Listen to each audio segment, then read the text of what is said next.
I was the first. This is Music Relish Show number 47, and I'm here with Lou and Mark. Hello. Hey, guys. Hello, guys. We're going to cover a lot of ground tonight. We're going to talk about Julian Lennon's debut album called Volat. Yeah. Yep. And we're going to tackle a lot of random subjects during the Random Relish Talking Point segment. We're also going to listen to some drum tracks tonight and have a nice little guess about which drum tracks they are. Maybe later on we'll talk about XTC from 1979 for a little bit. Nice. And, The English band XTC. The English band XTC. Yep. From where are they from? Swananoa or something like that? Swindon. I think they're from Swindon. Yeah, that's which it. is right next door to Shropshire. Is that I think of that actor, the really pale actor, tall, thin lady. Tilda Swindon. Tilda Swindon. Shropshire. It was the best of shires. It was the worst of shires. And I had a shag in a shire. But I'd first, let's just talk a little bit, if you guys would indulge me, about the 2023 Rock and Roll Hall of Fame inductees. Clown car. And some of who's been inducted and some of who've been snubbed, which is a shame. I have a great idea for a supergroup. What do you have an idea for? All these musicians who've constantly been denied, they should form a supergroup called the Snubs. Snubs. But I mean, Sheryl Crow, of course, is getting in, and okay, whatever, Sure. Sheryl Crow's in, but Warren Zevon's not in. So I got to give you I'm credit, just saying, Perry. 2 years ago, you were predicting this, that Sheryl Yes, Crow you was were. going to get in. You were right. So if you make a documentary, you get in the Rock and Roll. correct. It So worked if for the we make a Go-Go's. documentary, yes. Well, we're actually working on a documentary, by the way. we are. Yeah, about some group called Edenville. Edenville. Yeah, They're pretty good. Nice. I mean, we have a ways to go, but thy will be done, right? Yeah.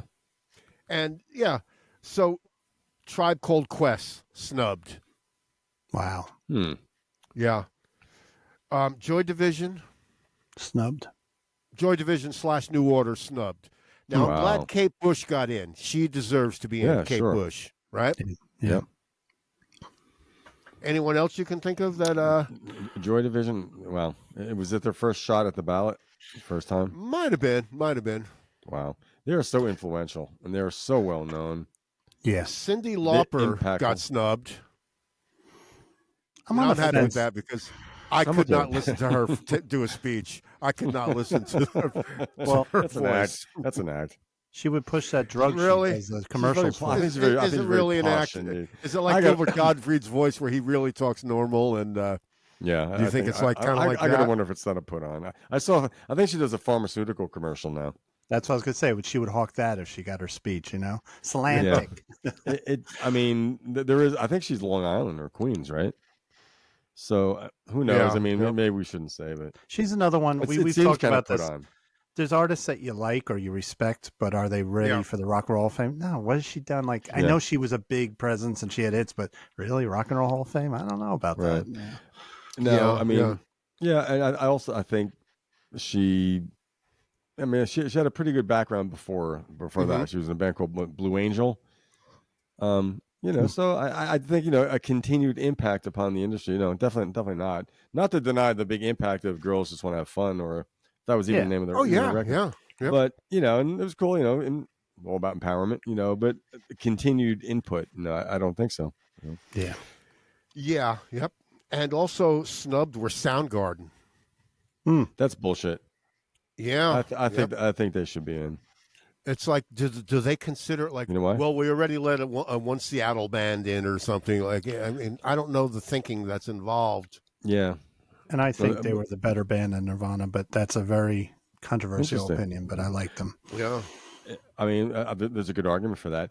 Also, the fact that I think they wrote one of the best all time. If you could define a classic rock song, Black Hole Sun is Black about Hole as classic Sun. rock Yeah. to me is Light My Fire or Don't Fear the Reaper Without a Or- doubt.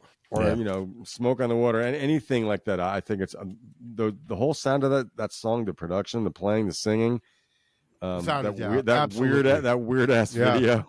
Yeah. creepy video. Oh, that was White Stripes also got snubbed. Yeah.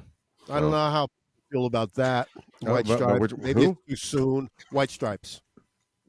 Jack You know, White. you know something? I'm not a fan. I'm not a fan. They were unique, and Jack White, I'm surprised they didn't get in only because Jack White is such a big player in the industry. He shows up everywhere. He's kind of like Yeah. a Dave Grohl. But there's maybe plenty of time for that. Yeah, he's plenty young. of time. Yeah. he's in his 50s. They'll get in. Well, in their 50s, but I mean, the White Stripes. To me, that's another band that had, a few songs that people, Yeah. that period of time. It wasn't a long period of time. Like, how long would that impact go? I think Rock and Roll Hall of Fame should be something where you've sustained. Also, Jack- in individual Yeah. ways. He's a producer, and like you said, he's a player. But Jack White Yeah. maybe would get inducted on his premature. own because he had the Raconteurs who were huge. He's done a lot besides White Stripes in production, like you just mentioned. Oh, yeah. But- He's been a solo artist much longer than the White Stripes were together. Yeah, so he might get in on his own somehow with those special awards. Also, I have to separate my taste whether I think I like the artist or not, and whether I think they Yes. should be in. Yeah. But like I said, I don't know. I know he's produced a lot, but well, I think Hall of Fame material. I still think it's a little further you down just the made road. a great point because Iron Maiden were snubbed also. Oh, I think that's they should bullshit. be in. Yeah, they Yeah. should Should be be in. in. Well, the point you just made speaks of Sustained. Iron Maiden, not right. You Yeah. can Yeah. step outside the box. You might not be a fan, but you know Right. they deserve to if you were on Yeah. the board, Yeah. right? But they got two They've counts been on- against them. They're heavy metal. That always gets snubbed. It's hard to get in. That and prog, Mhm. right? And Right. even though they've sold a lot of albums, they haven't made hits, and that's part of Right. it. But you're right on what they've done. Absolutely, I think. And I grew up a Judas Priest fan, but they should have been in before Judas Priest, in my opinion. I know they're much younger than them, but they've achieved so much for heavy metal. Yeah. Yep. Now, They- here's but Judas Priest had those hits though. Do you know why all Yeah. rock critics? You know why Yeah. all rock critics like Elvis Costello? Because he'll look like Elvis Costello. So here's That's who's right. getting in. David Lee Roth. The induction is November 3rd. Rage Against the Machine, Kate Bush, Willie Nelson, Sheryl Crow, Missy Elliott, Chaka Khan, and finally George Michael and the Spinners. It's not bad. It's Yeah. it's not bad at all. Actually, we're always doing this. Oh, so and so should have gotten in. It's actually a pretty good list, Yeah. except for Cheryl. Now they're also going to add in. I don't know if they have a special category, like maybe it's musicians or sidemen or whatever it is. They're going to add in DJ Kool Herc. I don't know who that is. Our friend Scott would know. Link Ray. Yeah. Yep. Scott Link McLean Ray. probably Oh, would yeah, know. Link Ray, Link good. Ray. Mhm. Al Cooper. Good. Al Cooper's getting in. He should be in. Yeah. The Forrest Gump of rock and roll. Bernie Taupin. Mm-hmm. I mean, He's done it already. songwriter. Come on, right? Yeah. Yeah. But these are the Merkin Awards. What- These are the ones Special- like they're going in on a different category. They're not, yeah. Don't forget, that's how Judas And- Priest got in. They weren't a regular inductee. They got a special award. That's right. Yeah, for staying around for so long, right? And also Don Cornelius. Oh, Oh, wow. Isn't that interesting? Cool. Yeah. Soul Train. Is Dick Clark in the, you know what I mean? Like he's kind of the same thing, right? yeah. Dick Clark is still alive. He's like Ted Williams. His He head is not. Dick his Clark head's in is a not cr- alive. No, his head's in a cryo thing. Oh, he's cryogenically Yeah. frozen. Like Cryo- Ted Williams. Cryogenic- You have to take your head off to do that, right? Cryogenic Yeah, dick. you have to be beheaded. What's You that? have to be decapitated. Like Ted Williams, the baseball player. Oh, jeez. It's a That's baseball so lizard. weird. That's like the man with two heads, like Rosie Greer and Ray Milland. Just, I want Great my head movie. grafted onto Mark's shoulders. So, like you were saying, Get outta documentary about you. Yep, next year you get nominated. Worked for the Go-Go's, had a documentary. They're in the Hall of Fame. Tina Turner had a documentary. She's in the Hall of Fame. Yeah. So, okay, Right? the conspiracy tie-in. All these Yes. documentaries, are they produced by the same people? Could be. I don't know. Yeah, all right. I don't know. We should work on that. We should look into Yeah. that. There's definitely But, some like- artists who the industry supports them getting in, so the industry supports making Yeah. a documentary on them. And Yeah. But behind like the you scenes, said- come on, put them in. But like you said, Mark, in fact, last year you said, Well, the fans get to vote, but they only get like 1 point or something, right? Yep. How does that work again? It's very small. Like you could have 1 million people vote for Iron Maiden.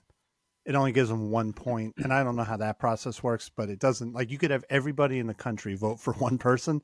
That doesn't get them in. It's only like 1 point. And then you've got the guys that pick the Pope behind the curtain with the white smoke. They're the ones that decide it, and that's how it works. So fans are given the illusion that they have a say, but they really don't.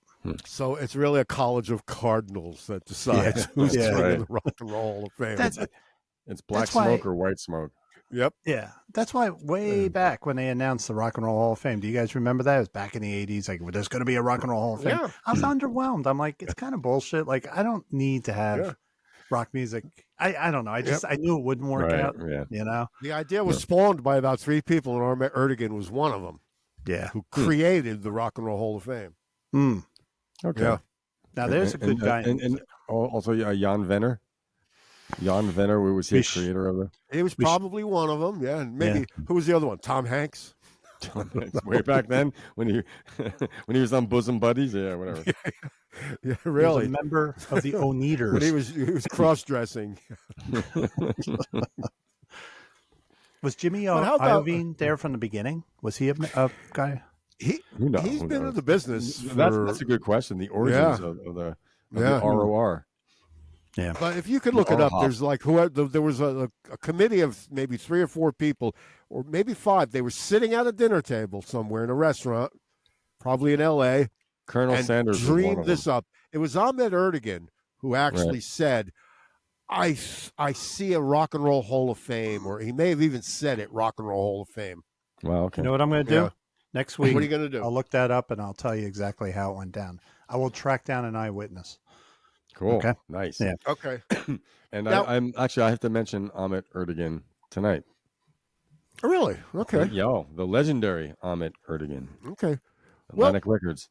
I think that Lou, you had mentioned to us about Julian Lennon's debut album called Volat, and I haven't heard it in ages. But I did never listen heard to it. I owned it, I think, at one point. Really? Okay. On LP, yeah. I did not know that. Okay. You never gave that to me. No. That's not my milk crate in my studio. Maybe it's in my private stock. The reserve. Ooh. Yeah. The elite discs. Excuse me. Yeah, our good buddy Satminder Singh actually sent me he messaged me the YouTube version, his Volat on YouTube, the song Volat from the album Volat. And I hadn't heard it in a long time too. And I listened to it. I'm like, that's a good song. You know, what song is that? What song is Volat? Sitting on a pebble by the river playing guitar. That's called Volat? That's the same. That's also the name of the album. So it's the title track from the album. That was very John Lennon-like, sitting on a pebble, right? Yeah, which is a like haunting a rock song. Yeah. Very haunting. It is. Yeah. It is. Yeah. It is. The so it's Julian Lennon, who was John Lennon's first child. He is 60 years old now, Julian Lennon. Wow. He was probably 22, 23 when he put this record out. It was, like you said, I think you said it was produced by Phil Ramone, very famous producer. Yep. He produced Billy Joel, amongst other things. Well, he won a Grammy for his work on some very well-known albums.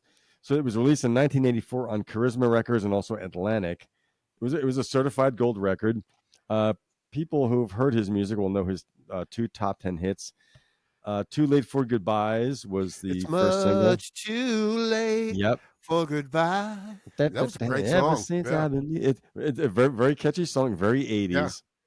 The production was very 80s. That was a number 5 in the U.S. Billboard. And he was doing that vocalizing like his dad would have done. I've been wanting to go. Right? Going into the falsetto, and sounding very much like his father. I mean, it's, that's the kind of thing, I think he was kind of criticized for sounding like his dad a lot, but genetics will do that. There's a reason why the Bee Gees sounded like they sounded. There were 3 brothers, and it's genetics plays a role. Reason like the brother kind of sounded like them, right? Yeah, Andy Gibb. Yeah, and Danny Harrison with his own father. George Harrison of the Beatles. Yeah. So Volat, the single Volat was the second single from the record. I thought it was the first. I thought I remember hearing that first. Mm-hmm. But who knows? Oh, and that was a number 9 in U.S. So 2 top 10 hits from Yeah. the son of This was video times too, MTV times, right? Yes, there was, and he wrote most of the songs. There, he collaborated with 2 friends, Justin Clayton and Carlton Morales, 2 guitar players that are on the album. So they wrote some of the songs, but he wrote a lot of the stuff himself, apparently, from what I could read. Cool. I heard some stories too, saying like the other guys were maybe had a bigger hand in it that they said, but who knows? On the video for Velat, you see him playing the keyboard. It looks like he's playing legitimately. So and he does have some talent genes in his pool, if you know what I mean. Yeah. So the album was recorded. This is pretty cool at Muscle Shoals Studios, Muscle Shoals Sound Studios. Wow, where's in Alabama? That's in Alabama. Yep. The Hit Factory in New York City. A&R Recording Studios, which is a studio I think Phil Ramone actually has. He's a partner in that. Yeah. Clinton Recording Studios. They're all New York City. Mm-hmm. And Bear Track Studios in Suffern, New York, which is right over the border of North Jersey, where Perry and I live. Mark's from. Mark, your stone's throw from there. About 15 minutes away from me. Okay, I don't think I'd ever heard of them. Have we ever mentioned them? They are owned by 2 members of a jazz Spyro band. Gyra. Oh, yeah. Is the studio closed? Jay Beckenstein, I think. Yeah, it closed in 2006. It was open for about 25 years. Oh, I like to mention Bear Tracks after we talk about Velat because they have a pretty interesting client roster. I was just going to say, I have a favorite band of mine that recorded a couple albums there. Yes, but we'll wait you till do. then. Yes, you do. Yeah. I'll let you bring it up. Really? Feel free to, Mark. Really? Anyway, so what I knew of Julian Lennon was obviously, besides being John Lennon's son. When the album came out, I heard the 2 singles and maybe one other, the 3rd or 4th singles weren't as well known. That's all I ever knew. He put a second solo album out not long after that called, I think, The Secret Value of Daydreaming. I remember hearing that. Sounds familiar. The Secret Value of Daydreaming, yeah. I think there might have been a hit or 2 off that, but that was it. That's all I ever heard of Julian. And so Sot Mitter sending me the song Velat renewed my interest. So I listened to the album, and I got to say it was more than I thought it would be. And I have a handful of songs I think are good. I think some of the reviews were interesting. I'll mention them too, but I think overall it's a pretty solid record. A son of a Beatle. I mean, and John Lennon. To have to put that out, also in the shadow, and he recorded at the Hit Factory where John recorded Double Fantasy. So it was a revisitation of sorts. But overall, I think a good effort. He's a good singer. I'm a very melodic songwriter. So when the way he got the record deal was he had to send a demo. He sent a demo to a guy named Tony Stratton of Charisma Records. Mm-hmm. He was impressed. He passed it to Ahmet Ertegun, who was very impressed with it. So that got him signed to Atlantic Records. So he had to work for it. He had to work for it. He just didn't get it because he was John Lennon's son. Yeah. It was not a given. And I think he was probably a little tentative about it, being, as his father, who he was. Mm-hmm. A lot of pressure. Looking a lot like him, by the way, too. Yeah, it looks a lot like him. And so they recorded. Now, they got the name of the album Velat from this chateau. There's a chateau in France that the band got to play in and write and finish up the material in France, that's kind of nice. Yeah. It was called the Manoir de Velat. And so really, that's where that came from, huh? That's where the name of the album and the song came from. The reason he wanted to work with Phil Ramone was because he was impressed with Billy Joel's and Nylon Curtain, which there's a lot of Lennon-esque stuff on that album. Where I think Billy Joel said he was going more for Paul McCartney, but ended up more John Lennon. Was Phil Ramone producing Billy Joel? Yeah. Oh yeah. Well, he produced the Stranger, Phil Ramone, and there's several albums of Billy Joel's that he produced. So that's gave Julian the idea. I think reason because on Nylon Curtain there's some songs that are very Lennon-like. I think it's one of Billy Joel's best records too. Yeah, not being one of his last great ones too. Yeah. So the videos, this was interesting. The videos were directed by the legendary American film director and screenwriter Sam Peckinpah. Wow. So the videos for Too Late for Goodbyes were recorded by that's amazing. Yeah, wait, you're saying Sam Peckinpah? Yeah. Nobody went in the studio with a gun and shot up everybody. Right. Yeah, exactly. Yeah. Well, he directed The Wild Bunch. Kind of says what you can do, black and white or, the bronze looking thing, Yeah. Right? Well, he also he directed Pat Garrett and Billy the Kid. I got a little side note here. Do you know why? The reason why Sam Peckinpah wanted to work with the screenwriter of Pat Garrett and Billy the Kid, because this screenwriter, I forgot his name, Michael something, he wrote the screenplay for kind of a cult movie from 1971, Two Lane Blacktop. Does it ring a bell? Saw it, yeah. Yes. James Taylor. James Taylor is in it. He's the star. Yep. Dennis Wilson of the Beach Boys, Laurie Bird, and the great character actor Warren Oates. Yeah, it's a cult movie, kind of like Easy it's Rider, movie, that kind of thing. Warren Oates was also in the Wild Bunch. Well, anyway, so this was the man that directed Julian Lennon's 2 videos. That's wild. That's amazing. The video of Lot is interesting. It's filmed very well. I went, looked back on it. I said, okay, it's stylish. Yeah, it is very stylish. And I think Julian was wise not to play it too. He's playing very laid back. He wasn't he wasn't going to do a Billy Squier thing. Video killed the radio star. Yep. So those songs were catchy. Like I remember thinking, I said, this sounds very 80s. And of course it was. It was like 84. Modern production. So he was nominated for a Grammy for Best New Artist in 1995. He was nominated for a couple MTV Video Awards. Valat was nominated for Best Video by a New Artist. And Too Late for Goodbyes was MTV nominated for Best New Artist. I don't think he won either one. But now the musicians. So, he recorded this at the famous Muscle Shoals Sound Studios.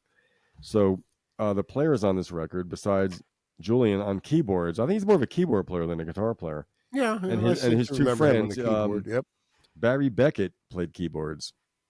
That's some serious stuff. He's one of the Muscle Shoals guys. That's the wrecking crew of Muscle Shoals. Yeah. Marcus Miller, the famous Marcus Miller, played a lot of bass on it. Yep. Wow. He's all over the place, that guy. I mean, he's great. Yeah. David Hood is a bass player for Muscle Shoals. He was one of the house guys. Carmine Rojas is a bass player. He was the player on Bowie's Let's Dance record. Yeah. And he toured with Julian when Julian went on tour. A great player. Okay. And this is my personal favorite, and this is legend, a drum legend of all time. Roger Hawkins played drums. Yeah. Oh, wow. So let me give a rundown of, if people who don't know who Roger Hawkins is, all these songs that I'm about to mention. He's a drummer on When a Man Loves a Woman by Percy Sledge, Mustang Sally by Wilson Pickett, Land of a Thousand Dances by Wilson Pickett, Respect by Aretha, Take a Letter to Maria by R.B. Greaves, Take a Letter, Maria. Respect, a great song. Yeah, Respect Yourself and I'll Take You There by the Staple Singers. Kodachrome, Love Me Like a Rocks, and Still Crazy After All These Years by Paul Simon. What, Paul Simon recorded those at Muscle Shoals? I would assume so. Yeah. Wow, I love those Paul Simon singles. Yeah. Kodachrome. Wow, what a great bunch of musicians. How about the producer?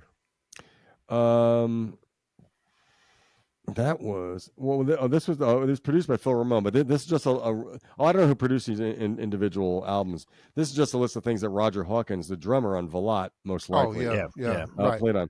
Phil Ramone was in Muscle Shoals with the well, Phil was in there with Julian Lennon, but Roger Hawkins, when he recorded "Man Loves a Woman," this is probably Tom Johnson producing, but this is just a list of songs Roger Hawkins played on. Yep.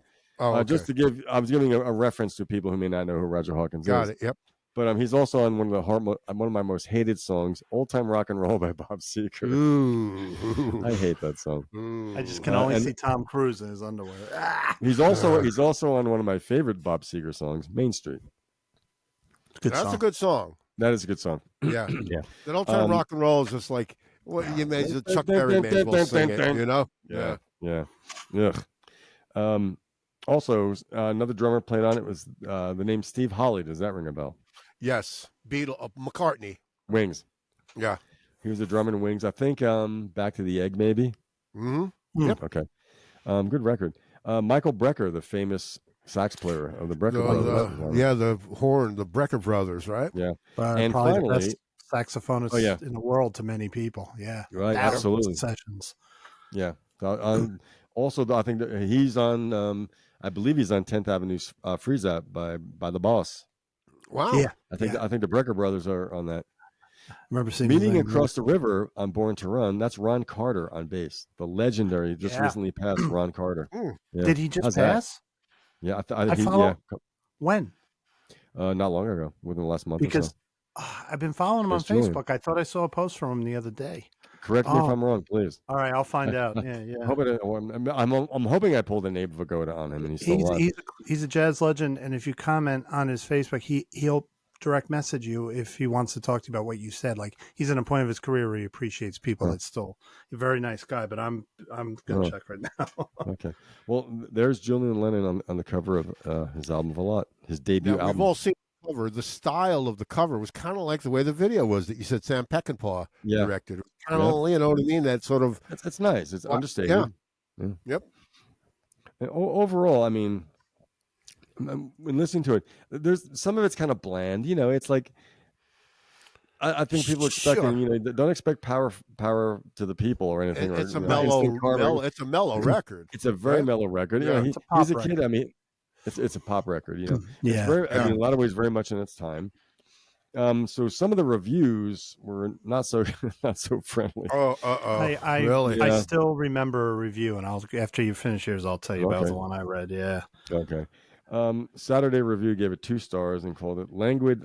In short, sound, you know, the similarities to his dad. It says it sounded because it says it lacked the edge. His voice, Julian's voice, lacked the edge and urgency of his father's in some ways. That most of the songs sounded like languid outtakes from Imagine. I mean, like I said, don't expect to hear Strawberry Fields. Expect to hear something different. That's something. Yeah. Don't expect to hear Twist and Shout or right. Yeah. Rolling Stone gave it 3 stars and said exciting and irritating. Similarities to father's later work sounded kind of strange. I don't know what that means. But it said it had a certain middle-aged sensibility to it, with Phil Ramone's rather stately, mature production. So, I mean, considering how young he was, it's a pretty mature record, even though some of the themes are more boy-girl, kind of like, you know, relatable stuff. Julian doesn't come across like a very complex guy. Yeah. Now, Robert Christgau, who can be notoriously rough, the Village Voice, gave it a C grade. And these are kind of quotes. Bland professional pop of little distinction and less necessity. Tuneful at times, tastefully produced, of course, and with no discernible reason for being. Lennon's vocal Lennon's vocal resemblance to his father's eerie, more Frank Sinatra Jr. than even Hank Williams Jr. That's pretty rough. In retrospect, they're saying that he's copying his dad. Pretty much what some of them are saying. Yeah, and I mean, whatever Robert Christgau thought of it, I mean, I in listening to it, I have a list of the tracks, and I can tell you some of the tracks I think were more standouts than others. But like a lot of albums, when you narrow it down, you got 5 songs you like, and I'm counting 1, 2, 3. So I just got 5 out of 10 that I thought were good songs. So that's the point proven. Yeah. He got it from both sides as far as the critics. He had critics like probably Rolling Stone. They were listening to it as a John Lennon album, right? And they're going, well, it's a terrible John Lennon. Like, they couldn't get John Lennon. Like you said, Rolling Stone, the biggest John Lennon fans on the planet with Rolling Stone magazine, right? That just, picked on. He poor guy, you know. Given the fact that when Double Fantasy came out, even a lot of the critics were like, you know, initially it was not that well received. Of course, after he died, it was just like, well, now that we're all shattered and devastated, and you know, our '60s icon was killed. You know, would it be a safe bet to say? Would it be a safe bet to assume, Lou, that Julian Lennon never made the cover of Rolling Stone? I think he did. I think he did. He probably did. Yeah. Oh, there was. I read a feature article on him. Here's how young he was. During the video shoot, he was riding a skateboard between takes. Wow. And I remember it could be 40 and ride skateboard. I mean, and I remember a quote from the article. Too shy to be a skirt chaser, and too famous to not to have to be. Like, you know, basically saying like he's the son of a Beatle. You know, there was girls around the set. You know, but he was that young when he was riding a skateboard between tracks, and now he's 60. But you know, don't forget when I heard it back then, 1984. You know, we're in our 20s too. And I was 23. I heard it when I heard "Sitting on a Pebble." I immediately thought of John Lennon. When I heard that, I said, he's copying his dad. I said it to myself, Yeah. but yeah, he's copying his dad there, especially with the sitting on a pebble by the river playing guitar. Like that's something his dad may have said in, Sure. 68. Yeah. Right. Yeah. Now, as much as he took after his father, I think Sean took after his mother. Yeah. He did. He's more Yoko like. Yeah. He's more of course. avant garde. Yep. When he was raised with her. Did you ever hear the stuff he did with who's the Primus Tivo bass Mato? player? Primus bass player. I think so. He Les did a whole Claypool, Les Claypool. It's weird stuff you can imagine. Yeah. Julian post this period in his life went through the ringer emotionally because I've been following him on Facebook, and he's emotional, and he definitely went through just the way he talks. You could tell. He's put out albums, but very far in between. They don't sell much. He doesn't expect them to. They're on small record Well, he's labels. a photographer now. He's happy being a photographer. Also, he put out an album about 3 years ago. He's produced a lot of films. He's producing like documentaries about, Really? like socially conscious documentaries. Yeah. There's a lot of outlets for artistic expression, right? Right. Yeah. And of all the Beatle offspring, he got his thing. Zach Starkey is a very well-known drummer. Yeah. Excellent. Danny drummer. Harrison, I think he's done albums. I don't think musically he's not been heard much of. I saw he did some modeling stuff when he was in his 30s. I heard he didn't want to be in music anymore. That he's dropped music totally. Okay. I don't know if it's still the case, but.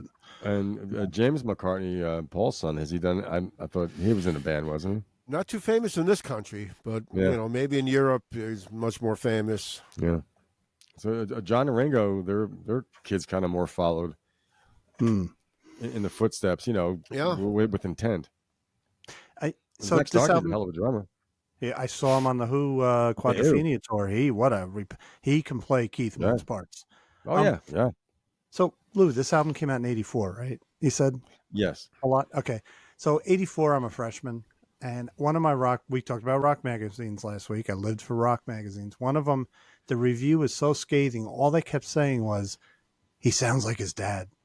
And I remember at that point saying, "Fuck you! Why can't he sound like his dad? Like, why? It's like, why are you picking on the guy? I sound like mine. Can't help it, right? Yeah. Yeah. Am I going to purposely sing like Tom Waits so nobody thinks I'm copying my dad or something? My son sounds like me. It's just the way it is. Right? Yeah. Yeah. Genetics, like you said. Yeah. I have no problem with that, and he definitely didn't copy. Even though I agree with Perry, like that Velat sounded like it reminded you of a John Lennon song, but he didn't go out there copying the Beatles for sure. He did his own thing. No. In '84, I thought he was copying his dad. It reminded that song had some similarities. Yeah. But the rest of the tracks, I mean, I'm going to run through them in a second. The rest of the tracks, I never thought through much of it. I'm like, well, he's ripping off his dad. So I don't think that's, like I said, Velat has a similarity, but I think it's, it's legit as far as I'm concerned. Yeah. Even Too Late for Goodbyes, I think that's a song his father would have liked. Right. Absolutely would have liked it. He would have liked it. John Lennon would have liked it. If you can't claim your own dad's throne, you know what I mean? But John being the sacred cow that he is, there's nothing Julian could have done except produce another Strawberry Fields to like even get the and if it weren't for the ridiculousness of what happened, John Lennon would have been like 43, 44, listening to his son's debut album. Yeah. It would have been great, right? Yeah. Right. And it's also only 4 years after his father was murdered. Yeah.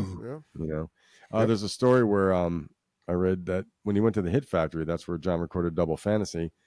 And Phil Ramone said, "Do you feel any ghosts?" And Julian said, he goes, "I felt the vibes are good. I want to stay. We're going to record here." Cool. Yeah. So I would think that must have been pretty emotional too. Yeah. So the track listing, there's this other, I'll just go down the list. Velat, Okay for You, On the Phone, Space, Well, I Don't Know, Too Late for Goodbyes, Lonely, Say You're Wrong, Jesse, and the last song is Let Me Be. Of all the whole album, I think the song Velat is a really good song. The second song, Okay for You, kind of a bluesy number. I thought that was really well done. There's some good guitar playing on this record. Yeah, I bet. Yep. And the song called Space is very atmospheric. I thought that was a total surprise. I was very impressed by that track. Too Late for Goodbyes, that's a great pop song. I mean, I know what that reminds me of in that place and time. And the last song, I think, is the best song on the record. It seems like it's a cast off. It's only 2 minutes and 12 seconds. the rest average song length is like 4 minutes plus on this. It's Go Let Me Be. It's him on piano. It's kind of it's quirky. It's a little Beatlesque, but not completely, and not enough to be like, okay, kid, interesting. I thought it was a really cool song. I think it was a great way to end that record. So I noticed the second side to me lags a little bit, but putting that at the end I thought was a really nice touch. If I could hum it out, I would. But yeah, so I think overall, I mean, I think that's a very good record, a debut record. If it was anyone's record, I don't think it would set the world on fire, but I think it's a solid record and showing some talent. And I remember it being a good sounding record. A gift for tunefulness. I'll say that. He's got a really good gift for melody. They said he took some of the best of John and Paul there. Good job, kid. It had Phil Ramone sound to it. It's very well recorded, very well balanced. Yeah. Right?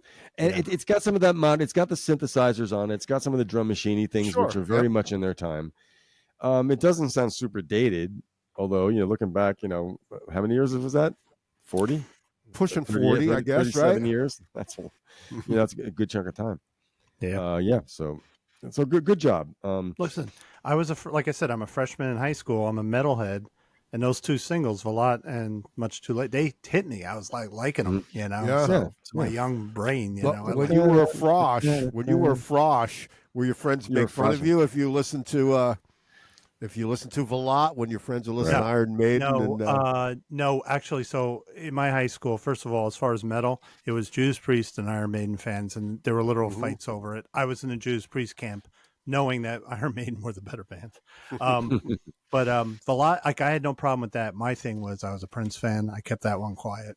I was a Run DMC fan. I kept that quiet. I was a Public Enemy fan. I kept those things quiet. I even liked Whitney Houston. I kept that quiet, Wow. But when I went to school, I had the leather fringe jacket on, Hillsdale Montvale was not prime rap country in that period, that point in time. No. But a good record overall. A good record overall. And I've sat on a Pebble and played guitar a couple times. There you go. A Pebble? Did that Pebble disappear, Lou? No, it was a one big ass Pebble. So the album was recorded. I mentioned there's recording studios that was recorded at, but the one we were talking about was Bear Track Studios in Suffern, New York. I got the address here. Let's see, where was it? 926 Haverstraw Road in Suffern, New York. This Haverstraw Road, do you know where that is, Mark? I mean, I'm going to Google map it after the show and look, because my daughter lives in Suffern, and all I know is that everyone, like Mike Portnoy said when they recorded there, that the studio had an incredible view of the mountain. Now, you got that mountain when you're going up the New York State Thruway, and it curves around that huge Tacamac Mountain or whatever it's called. I'll bet you, so it faces the mountain. So there's a section of Suffern that is kind of like off the beaten path. There's a lot of quirky little businesses among the houses. I bet you it was in there. But So this was sort of a local studio, kind of like 914 was, where some famous people or people who became famous recorded there. Who was recorded at Bear Track in Suffern? I have a feeling it was a better overall studio than 914 because what we heard, 914 was more budget oriented. Before I list the artists, the clients that play there, Mark, do you have Dream Theater's album Metropolis Part 2: Scenes from a Memory? Yes. So on their masterpiece. On the tray card of that, there's a picture of the studio. Really? I haven't looked at my CD in like 15 years. Okay. Well, if you do, when you do, so that's where you can see a picture, because I think of Suffern. I know going over the border up to New York, where I used to go hiking up there all the time. It was pretty sparse. when being from South Jersey, when we moved up to North Jersey was wild to us. It looked rural. But there was a drive-in movie up there. Hicks lived up there. That's when you were a bunch of friggin' Hicks. I remember there in a drive-in movie 303 with a golf course behind it, like a putting, a chip and putt course or something. Where was that? The one on Route 303. Oh, Suffern? Oh, okay. I'm sorry. Yeah. Also, the Orangeburg Drive-In movie theater. Yep, that's what I was thinking. I saw Star Wars there. I just map quested where the studio was. So Lou and Perry, Route 202 goes up out of Suffern, and you got the mountain on the one side, It's actually off of 202, right by the Mawa River, and yeah, right on the border of the park, Tacamac Park. So Oh, wow. nice, very nice location. Wasn't Tacamac where the Kuklinski, the Iceman, dumped the first frozen victim? Was that Tacamac? Wow, I don't know. They have a lot of Native American names though up there. Creepy side note. Yeah. Anyway, okay. Oh, it's Kakiak Park. Sorry, Kakiat Park. Kakiat. Sorry, got it wrong. Oh yeah. The Kakiaks, were they a subdivision of the not quite recognized Ramapo Indians? Maybe. It's right across the thruway, right on the other side of the road. I've hiked along that territory. It's weird. Yes, I know. I didn't feel comfortable. I'm like, I'm going to go back. So where were we now? The client list of Bear Track Studios. Who has played at Bear Track Studios? Okay, Dream Theater, for one thing, one of Mark's favorite bands. One of the bands with the most stupid names in all of rock and roll, the Goo Goo Dolls, recorded there. Really? Oh, wow. Yeah. Do you guys remember or know a band called Firehouse? Yes. I think I do. Yeah. I thought I found the love of a lifetime. Hair metal, Perry, our favorite subject. An opening act, maybe. No, they had some big hits in their day. Really? Yeah, they did. We used to call them Fire Hose. Fire Hose. There's a band called Fire Hose, alt rock band called Fire Hose. I think there was a problem there. Yeah. Well, Firehouse was capital F-I-R-E, capital H-O-U-S-E. So like Firehouse, but scrunched together. Yep. Sans hyphen. They were huge. Anyway, they call themselves glam metal, not hair metal, but okay. That's splitting some big hair right there. You know? Yeah. Okay, so Nile Rodgers also worked there. Michael Barbiero, does that name sound familiar? Yes. I've seen the name printed somewhere. Yeah, me too. I don't know. He worked with Guns N' Connection. Roses and Metallica, amongst many others in production. Yeah, I read it in a book. Yeah. So some of these people are producers. Andy Johns worked there. Yeah. Lynn John's brother? Yes, his brother, and well-known and famous in his own right. Yeah. George Benson. He's worked there. Mariah Carey. Wow. Bruce Hornsby. Let's see. Cassandra Wilson, Patty Larkin, Foreigner. One of my favorites, Cassandra. Okay. Hot Tuna, or Hot Tuna, if you're from England. David Clayton Thomas, the vocalist of Blood, Sweat, and Tears. Yanni has worked there. The Harlem Boys Choir. Aren't they on the Golden Age of Leather by Blue Oyster Cult? Is that the Harlem? Or is that the Newark Boys Choir? It's a local boys choir. It is. Raise your glass of beer on high and seal your fate forever. Our best years have passed us by, the golden age of leather. That was good. Can't recall. Blue Oyster Cult. That was for Tom Spallone, that performance. Tom Spallone. Thank you.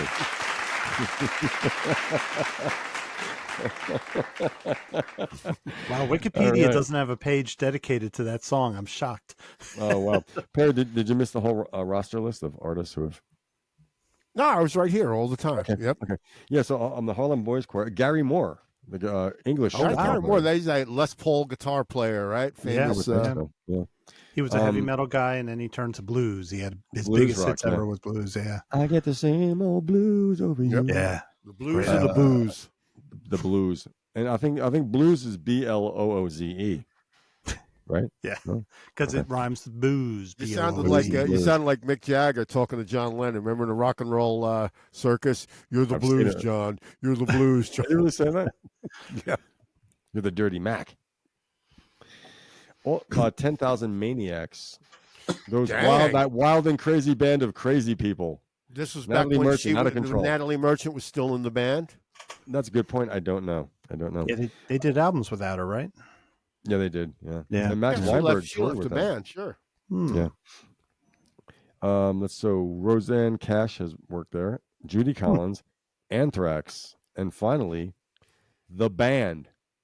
The band. Sans Robbie. Yeah, this is in their days where I'm sure one of the last couple of records were probably done there. Which is cool because like right over the border, the band are right. They're right near us. Did they have a 16-track machine or a 24? I couldn't find any. I couldn't find any aspects. The webpage has been defunct. Right? Yeah. They were a state of the art. They were digital because don't forget Jay Beckenstein. Those guys the GRP. Remember GRP Records? They were the big smooth jazz label. Yeah, So yeah. they were part of that family. So you know that they had probably all digital, or if it was I think so. analog, it was the best. And they probably had Yeah. at least 24 tracks. Got to be. I would think the so. band Yeah. were, well, who? All right. So Leon, not Leon. Yeah, Leon was about an hour and a half away from Woodstock. Kind of makes sense, right? He doesn't have to go all the way to the city. Yeah. Just come Yep. down the thruway and then boom, you're there. Yeah. Yep. Or stay at a hotel nearby. And I Yeah. would venture that there's I can do probably Levon Helm impersonation. well. Let's Let me hear just it. say, I would venture that a lot of smooth jazz bands recorded there because of the connection there. The sound. Yeah, I think Spyro Gyra. They closed the And studio. who after are they did their last Spyro album. Gyra? Who are they? What Jazz is it? Were they fusion. a fusion? Jazz fusion, Excellent, scary, good musicians. Not unlike Jean-Luc Ponty in that realm, I think. Now Hmm. on Deep Purple, Dream Theater's first album that they recorded there, they were always more than a heavy metal band. They were progressive, but they would just do anything. So there's a song where Jay Beckenstein plays the clarinet, and it's a ballad, Yeah. and it's a beautiful song. And Mike Portnoy's like, we asked Jay, you want to play on it? He's like, yeah, we had a Spyro Gyra guy on our first album. You Yeah. know, it's like, it's all good. Wow. So you Very see the video, they're in the studio, all these guys got long hair, they're all leather. And there's Jay Beckenstein in his khakis and his dress shirt, and he's playing the clarinet, you know. But yeah. So you've seen some Dream Theater videos. Yeah. So several of their videos were recorded outside the studio in the surroundings. So if it's rural or woodsy, I would think that's right outside. I'm going to have to do a deep dive into some Dream Theater videos. They would have been recorded. My daughter lives in an apartment complex that's right on that mountain. Yeah, that's kind of neat. You know, they probably went up on the trail. I saw a documentary on Dream Theater one time, and they were playing in the guy's house in New City or something. The keyboard player That's lives Jordan in Rudess. New Yeah. City, New York. Yeah, and, like, He lives right they're here. just- all the equipment set up in the guy's house. Yeah. Jordan Rudess, by the way, just as a little quick deep dive, he played on The Wall by Pink Floyd, and he didn't play keyboards. He played some kind of percussion. It was kind of like Phil Collins on a Beatles album. Yeah. And then he also played with David Bowie on, I forget what album, but he played with Bowie, and he's another one that's had a big career. Yeah. Well, that was a This whole time, yeah. good thing from Volat on Julian Lennon to where it left. We went to the studio, the musicians, and all these connecting stories. Right? We went around the world. Yeah. That was really cool. Yeah. That came by by chance as well. You know, a friend of ours sent me a song I hadn't heard in a while. See, Stop Better Sing, right? Check out the album, and I'm going to check it out. sometime. Volat by Julian Lennon. Well, if you guys want, I have some samples of isolated drum tracks. Hopefully this works out. And I just figured it would be cute or fun to listen to a couple of drum tracks and see if you guys can guess what song these drum tracks are for. You want to give it a little they're about 20 seconds, 20 seconds each. Okay. This Okay. could be embarrassing for me. No, I don't think so. Let's see if this works out. Okay, here we go.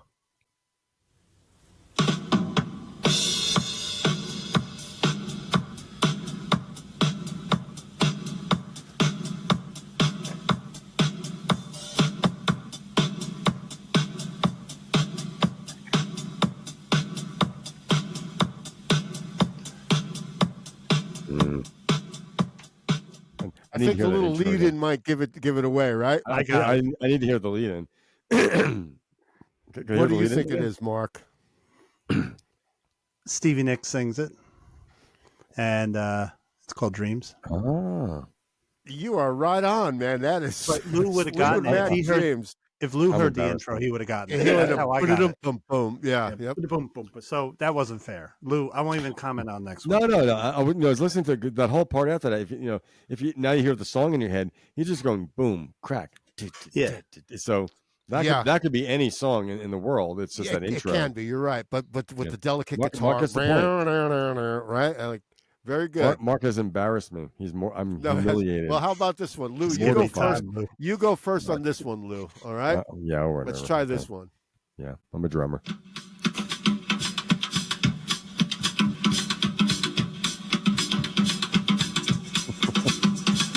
Oh, I got it. All right, let's wait. A few more seconds.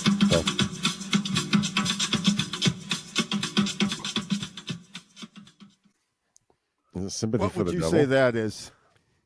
You asking me? I'm asking you, Lou. Sympathy for the devil? Mark, would you concur? I was doing the Mick Jagger yelp. Yes. That is Sympathy for the Devil, Rolling Stones. Yep. Now there's percussion on there. I wonder who's playing the percussion. I don't know. Well, I think they overdubbed congas over that, right? Don't you agree? There's congas. Oh Well, yeah, I saw some video in the studio when they were recording it, and they even had Charlie Watts playing drumsticks on bongos too, and all sorts of things. You know, I Yeah. forgot something from the Julian Lennon sessions. What? One of the musicians, a guy named Ralph McDonald, a percussionist, Yeah. he wrote, "Where is the love?" Roberta Do, Flack. do, do, do, do, And, do. Oh, wow. And Wow. Just the Two of Us by Bill Withers and Grover Oh, Washington. wow. Wow. Huge Fuck song. yeah, Percussion. man. Now, More as far as that random song, relish. as Out of far as place, that, I'm sorry. as far as sympathy, and as a kid revolting against my dad's Yeah. religion and being brought up in the church, all these heavy metal albums, nothing compared to that Sympathy for the Devil. Just that was the most snarling, evil song that I could play to say "F you" to religion. Yep. It was And great. some- I was like, "There's a song called Sympathy for the Devil." Yes. I've got Great another lyrics. one. Some of Mick's best writing on that too. This one's going to be Yeah. tough. This one's going to be tough.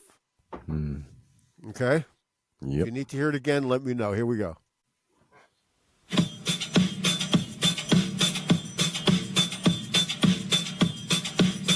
I got it.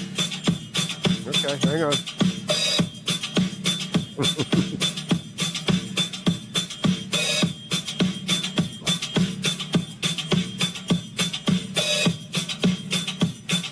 Lou Colicchio, can you name that drum track? Is it Mark's turn or mine? Your turn. You go. Cecilia by Paul Simon. Mark? I was going to say, did Paul McCartney play those drums? It reminded me of a McCartney song. All right, let's listen to it one more time, okay? All right, let me give you a hint. Does that mean Lou or me didn't get it right? Think Miami. Oh. Okay.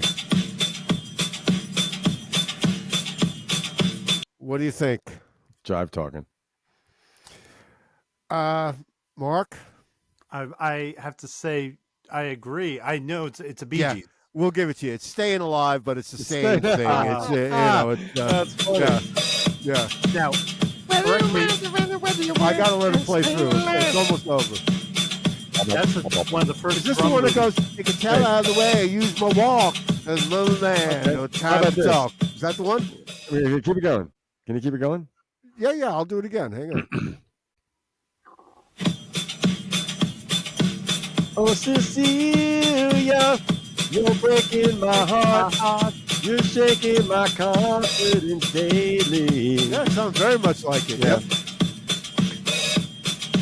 Oh, Now, and by the way, I've heard it said. In the New that- York groove. I've heard In that the this New is York one- groove.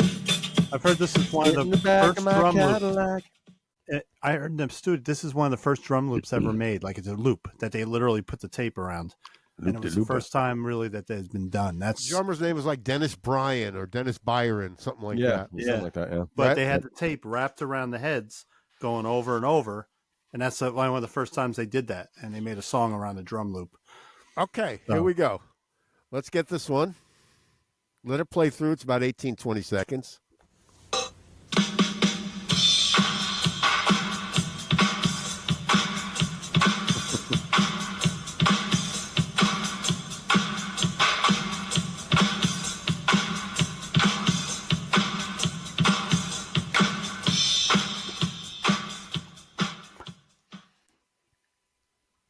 Have a go. I can. You want to go first, Lou? No. Nope. I'm going to go with "Train in Vain."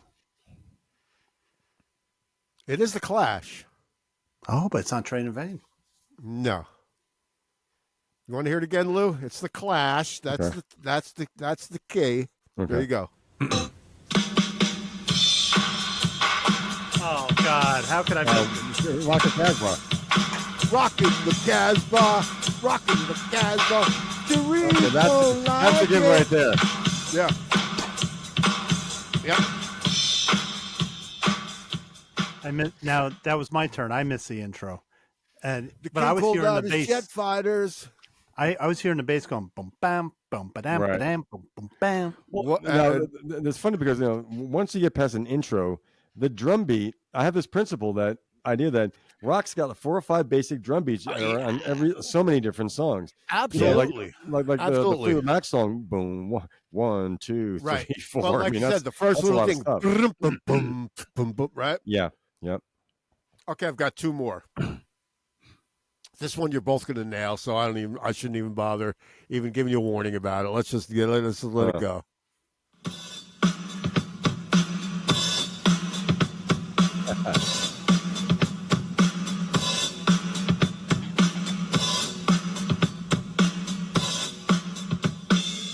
That's Run DMC. I'm telling you, it's Run DMC. I was going to say the same thing. Run DMC. Yep, it is. Yeah, it's Walk This Way. Yep. Yep. By Aerosmith. Yeah, and that's Joey Very Kramer. English. Joey Kramer on drums. It was Topper Headon on the Clash, Rock the Casbah. Errol Schmitty. Charlie Watts on Sympathy for the Devil, and Mick Fleetwood Jeff on Watts. Dreams. Right. And the guy from the Bee Gees, David Bryan or Byron. David Bryan. Yeah. Byron. Yep. Yep. Yeah. One more. This is going to be a tough. This might be a tough one too, guys. Give it a good listen. I'll play it twice if you need it. You probably won't.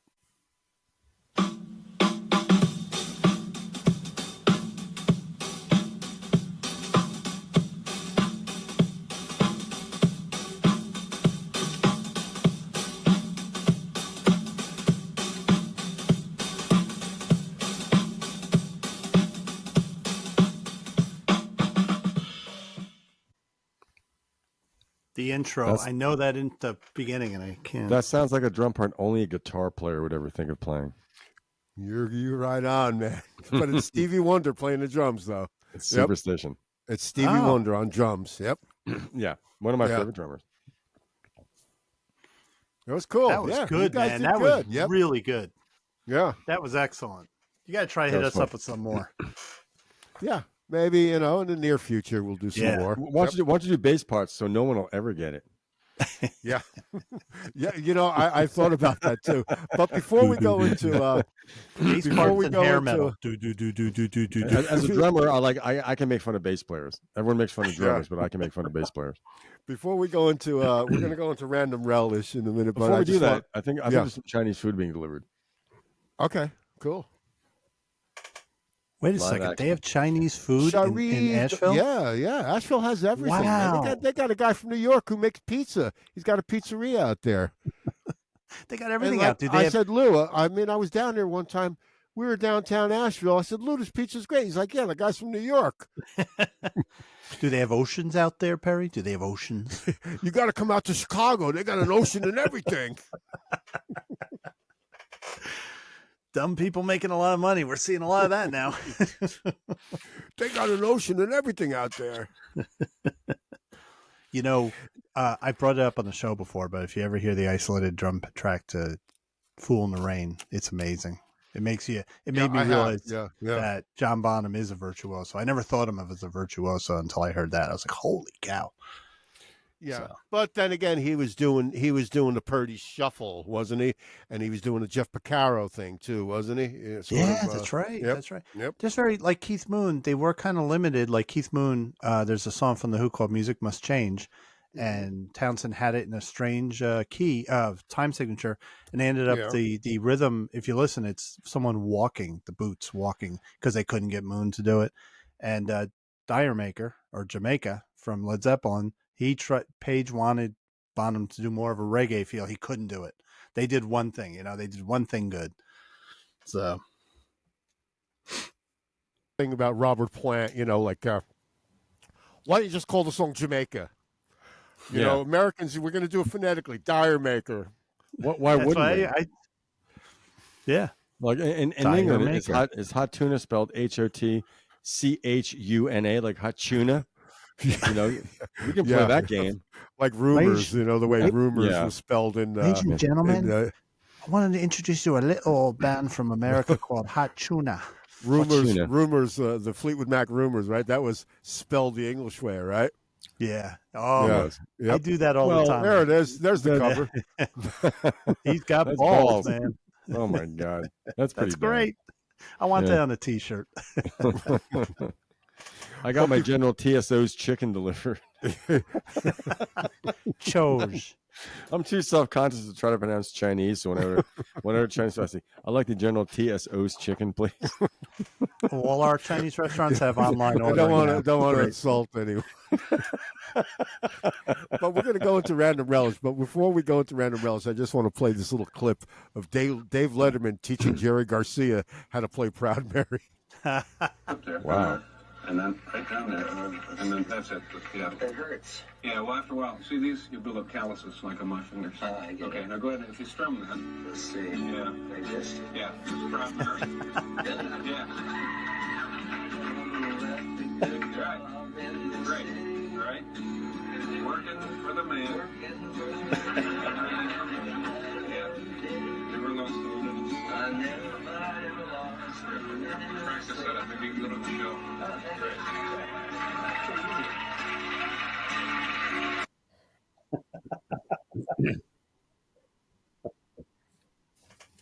You'll build up calluses. The F chord is hard to play in a bar formation.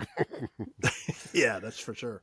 You get How calluses about on we your finger. how about we drift into random relish? Mark, you want to start off with a random subject, a random sure. talking point of interest? Well, in honor of a new Stones album coming out, which I'm really proud of the fact that they're putting out a whole album. They could easily just go to touring. What's it called again? It's called Hackney Diamonds. Hackney Diamonds. Yep. I like that title. And they actually do the Muddy Waters song Rolling Stone. Well, it's called Rolling Stone, and it's based on the Muddy Waters song. So good for them. I can't wait to hear it. Mm-hmm. I've heard the single. It's good. What's the single called? Oh, God. Is it Angry?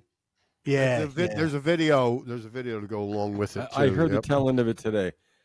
I'll need to hear it again. It didn't sound bad. It sounded like it got some life to it.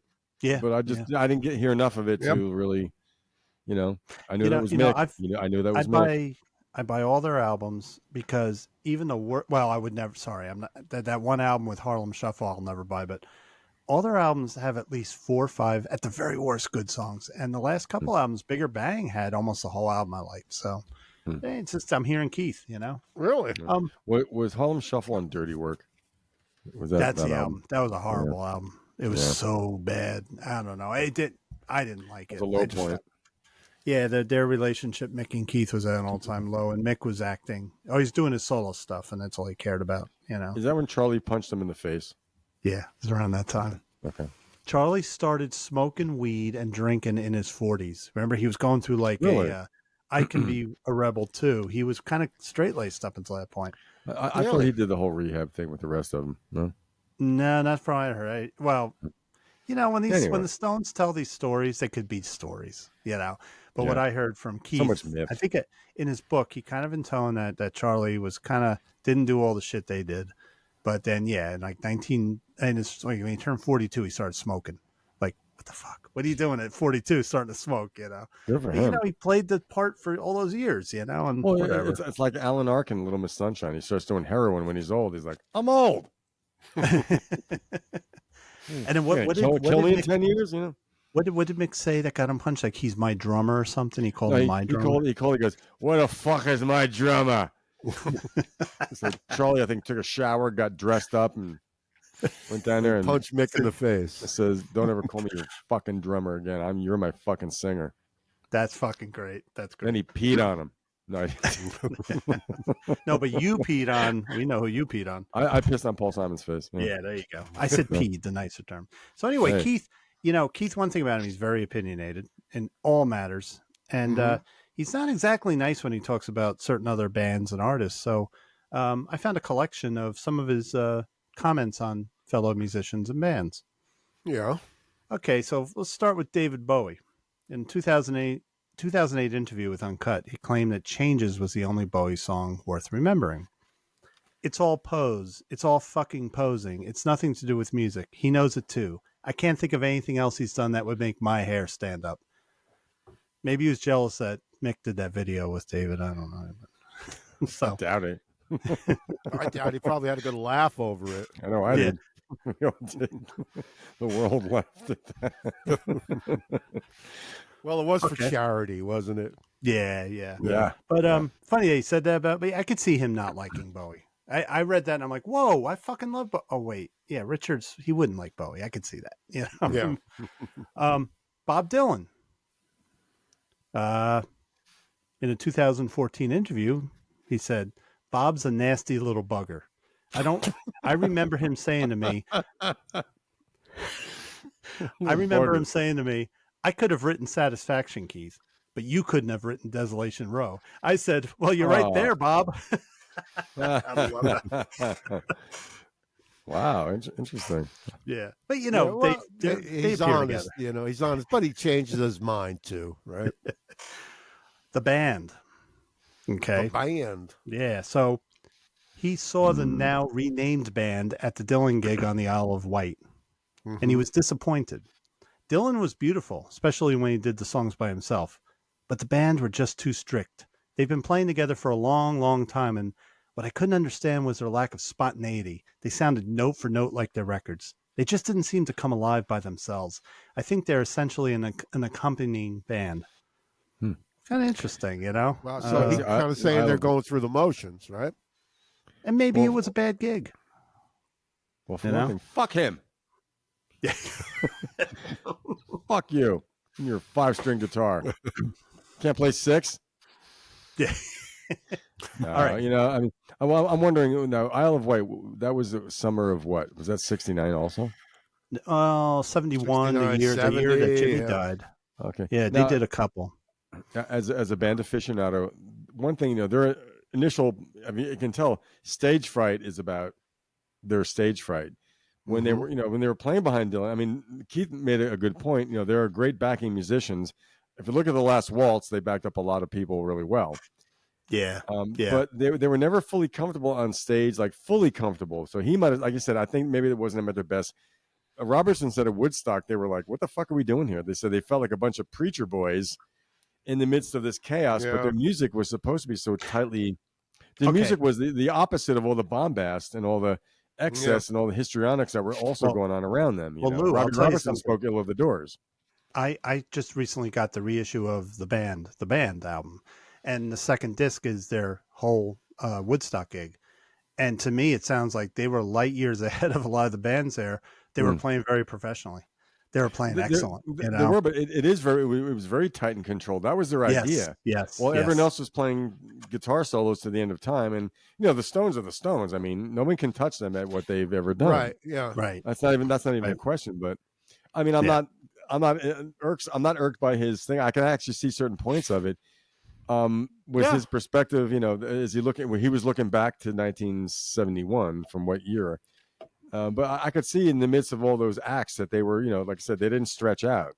But the Academy of Music shows, the 1971, I mean, come on, that's them jamming out and playing live. That's a great album. Oh, it's my an amazing, God, it's an amazing live record. Robertson played like he was, you know, that's like, you know, to me, that's like when Elvis did the 68 special, the stars opened, the heavens opened up for Elvis. Yeah. Robbie was on fire. He was flawless, impeccable.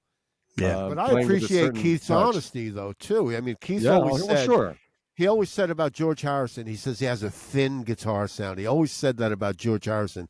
His guitar sound is very thin. Wait, And it sounds like an insult, but it's Keith not. said that about George? Keith Richards always said that about George Harrison's sound, that it's very thin. Well, and kind of, I can see In that. the I know early what you days, mean. it was. Yeah. Yep. Paul's bass sounded like crap in the early days. I think if you ask me Yeah. that, Hofman's bass Yep. sounded like shit. Yeah. I can see that George had a certain sound like that. I mean, you know, I think those songs were produced. Those guitar sounds were produced for the songs that George Martin heard. Yeah. Probably up until Yeah. 65. Then it got, yeah. Anyway, the Bee Gees. Now, in 1969, before they went disco, you know, Mm-hmm. he When said they were a about great them. pop band. Yeah. He says, now, just imagine his voice saying this. Well, they're in their own little fantasy world. You only have to read what they talk about in interviews, how many suits they've got, and that kind of crap. It's all kind of kid stuff, isn't it? I think How Can You Mend a Broken Heart's a little more. I think they were much more mature. I don't think they were. How They Can You were Mend a right. Broken They were They were pop. great. Yep. They were pop, but there was Yeah. a lot of heavy sentiment in Barry's writing. Heck When I yeah. found out that they wrote "To Love Somebody," I always thought that was a classic R&B song from some. Shit, and man. Bee Gees wrote that. And that's Holy been covered shit. by Buddy Miller does a great version of it. I've heard that. I think Mhm. Dwight Yoakam, no, not Dwight Yoakam, but that has been covered by a lot of people. Sure, That's it a great has. song. Yeah. And that's I think Keith's a little off on that. He might be Well, thinking like yeah. before Yeah. like the not to the late '60s, but from Mhm. mid '60s on when they were kind of Yeah. flowery And when was English he folk pop. interviewed? When was he interviewed? with Australian. this? That was 1969. Yeah. 69. So, Okay. yeah, but when was Keith interviewed about this? 69? Yeah. So yeah. it's like Keith on drugs, too. Oh, and yeah. and Hanging out with drunk, that hanging out with that Graham Parsons guy. Yeah, saying about, like, I mean, the Bee Gees 3-part harmonies. I mean, come on. Yeah. Who can, Yeah. right? What was that? What song? Message to You. That's Yeah. not, Yeah. that's some Yeah. heavy stuff, But that was just and- Keith being Keith, right? right? And Yeah. the one song was it? It's only words. That was good, And Lou. what's the real depressing when Robin sings? Oh, I started a joke. I Yeah. started a joke. Yeah. Oh my god, that bummed me out when I was like 8. A great All right, vocal. so though. these next two are for you, Perry. Yep. Here we go. Creedence Clearwater Revival. When I Yeah. first heard CCR, I was really knocked out, but I became bored with them very quickly. After a few times, it started to annoy me. They're so basic and simple that maybe it's a little too much. Fuck him. Well, I could see That where pissed he me would off. think, like, the guitar always sounds the same. I mean, he's playing a Rickenbacker. The brother, Tom, is strumming a Gretsch or, whatever. You know what I mean? And but the the drummer- songs are so fucking good, you know? I know. But it's Yeah. Keith, this is Yeah, Keith, yeah, like, yeah. way back then, right? Yeah. All right, so this one's really... my, this my one's- my son is not a big Creedence fan. He's not a big fan of Doug Clifford. He just plays the same thing over and over again. I'm You like, know, I used to Young be a drummer? big Doug Clifford fan, and he's right. He's right, because I listen to, like, Have You Ever Seen the Rain, right? Mhm. And when it gets to the end, they have this big thing. And he hits that friggin' cymbal too much. I want to know, I'm thinking he's like Simon Kirk. why are you doing that? You know? Why? Yeah. You know why? Because he is playing that simple, and I mean it's in the service of the song. He's trying to. It's a short song. He's trying to give the end of that song a build up. Yeah. That's how songs are built. It's just what I mean. It's not a drum machine thing. So I think he was trying to give it emphasis in the course of playing very simply. But I know what you mean. I mean that's an interesting trick drummers do. You hit the snare drum and a crash cymbal at the same time. I do it. I do it for dramatic effect, but not that much. Yeah. I Okay, have so this next one is really for Perry. This is for you. Grateful Dead. The Grateful Dead is where everybody's got it wrong. Just poodling, not noodling, poodling around for hours and hours. Jerry Garcia. Lou and I Morning have had a shit, good man. laugh about this lately. Yeah. Yeah, he says, and at the end he says, "Sorry, Jerry." That's what he says. Wow. And he said Well, that in Jer- 2015. Oh shit! Jerry did play the Noodlecaster though. The Fender Noodlecaster. We have to get a sticker from Mark to put on his Fender Noodlecaster. I love my Oh, Jerry. We have to trademark that. Yeah, I just got a Jerry CD. I can't find it. Anyway, Don't The look Beat- for it. It's okay. the Beat- It's all right. I'll play it. The Beatles. Okay, Sergeant Yeah. Pepper. Sausage They and were Pepper. ready to go to so he was talking about that time in '66. They Yeah. stopped touring in '66. They were done already. Chicks wore those guys out. They were ready to go to India and shit. Then he goes on to describe the Beatles' Sgt. Pepper's as a mishmash of rubbish. There's not a lot of roots in that music. I think they got carried away. I do too. Yeah. That's And I probably like the Keith. weakest. Keith made a quote too about, like, the Beatles going to India, and he goes, I understand about all trying to find yourself. He goes, but I draw the line at Swamis. Oh man. Let's see. Elton John. He says lovely bloke, but posing. I don't need to read the rest of that. I could see him saying that. But Yeah. he also has appeared many times with Elton. They're actually Mhm. pretty good friends. Yeah, they became. Yep. All right, here we go. Guns N' Roses. Oh boy. All right, so I admire their guts, he told Rolling Stone in '88, but their look, it's like there's one out of this band. There's one out of this band. One looks like Jimmy Page. One looks like Ronnie Wood. too much copycat, too much posing for me. I felt that. I thought they were really copying the Ronnie Wood thing when I first saw them. With what's his name? Yeah. Izzy Stradlin was kind of. Is he? Yeah. Izzy. He was a rolling. Izzy. Yeah, he was a Rolling Stone of the bunch. Yeah, definitely. I always thought the same I thing. agree. I always thought the Black Crowes were kind of like that too in a lot of ways. Yeah, Just Yeah. too much. Yep. Trying to be too much like the Small Faces. I never warmed up to them. I like Chris Robinson's Brotherhood a lot better. Me too. They've put But out some stellar music. They have. Really I good music, do. Yeah. I just thought the Black Crowes never did it for me. Don't. Okay, this one's for my son-in-law, Tekenna. Oasis. They're crap. That's it. That's like SHT. All right, 97. That's In it? 19 That's what Keith said, or you said that? 97, after the typically genial Paul McCartney called the band derivative and said they mean nothing to me, Richards added his own exclamation point. They're crap. And then he expanded on his thoughts in 97 for Rolling Stone. These guys are just obnoxious. Grow up and then come back and see if you can hang. I don't hear anything there. It's all just retro to me. But there is an element of pity. Years later, when Richards met Noel Gallagher at a New Year's Eve party, he hit him with a savage opening line. You're still around, aren't you? I love that. Wow. I love that. Wow. So his review would have been CRP. That's so crap. Keith. Wow. Now I know a good friend of ours would be like, wow. I love Oasis. I really love them, but they deserve to get picked on. They do deserve to get picked on. They have ripped the Beatles I agree with that. so many I think times. they seem ridiculous at that point. I know they were big at a certain point, but were you that big where you guys cannot get back together? I mean, they didn't rule the airwaves for many, many years. Have they been ever nominated for the Rock and Roll Hall of Fame? No. Are they eligible? Yeah. 25 years, I think. But are they be wet? together Yeah. or something. Yeah. But Scott McLean and Jack Calabrese did a show on Milk Crates and Turntables way back when on these siblings in the band. It's like, why can't these guys get along? Oh, why my can't God. the Davies brothers get along? Why? What is it with this English bickering between not just the English. family members? Not just singles. The Black Crowes toured with Jimmy Page. They had him. Page wanted to do new music. Yep. And then I the got another drummer one. said in his autobiography that they fought so much, Page was like, I'm out of here. Like, they fucked we up. showed a clip a while back of them playing a song with the Black Crowes. It sounded great, but the tour never happened because the brothers screwed it up somehow. They fought bad, yeah. Yeah. Okay, a couple more. Also, from Dire Straits, the Knopfler brothers, David right. and Mark. They don't even speak anymore. But the Bee Gees, Wow. Australians, they kept it together. Yeah. Yeah, Look at the they Fogerty did. brothers and Credence. They had a Yeah. falling out too, Yeah, right? falling out too, yeah. Yeah. There was Philocinium. Who the fuck are Philocinium? There was these three kids from North Jersey. They had a local band in the Bergen County area. I heard Yeah. they had legendary fights. Legendary. They had some pretty funny gigs, some wild gigs. Yeah. Let's see. Led Zeppelin. He praised Jimmy Page. He's fond of him, but he said he's not fond of Robert Plant. The guy's voice has started to get on my nerves. I don't know why. Maybe he's just a little too acrobatic.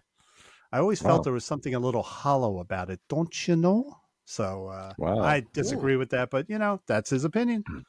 And I'm not surprised he doesn't like Robert Plant. Right. Also, a lot of critics when they first came out, so the same thing. They were just not Yeah. big on it. Yeah. Yep. Okay, this is my personal way. The Sex Pistols. I absolutely despise those turds. This,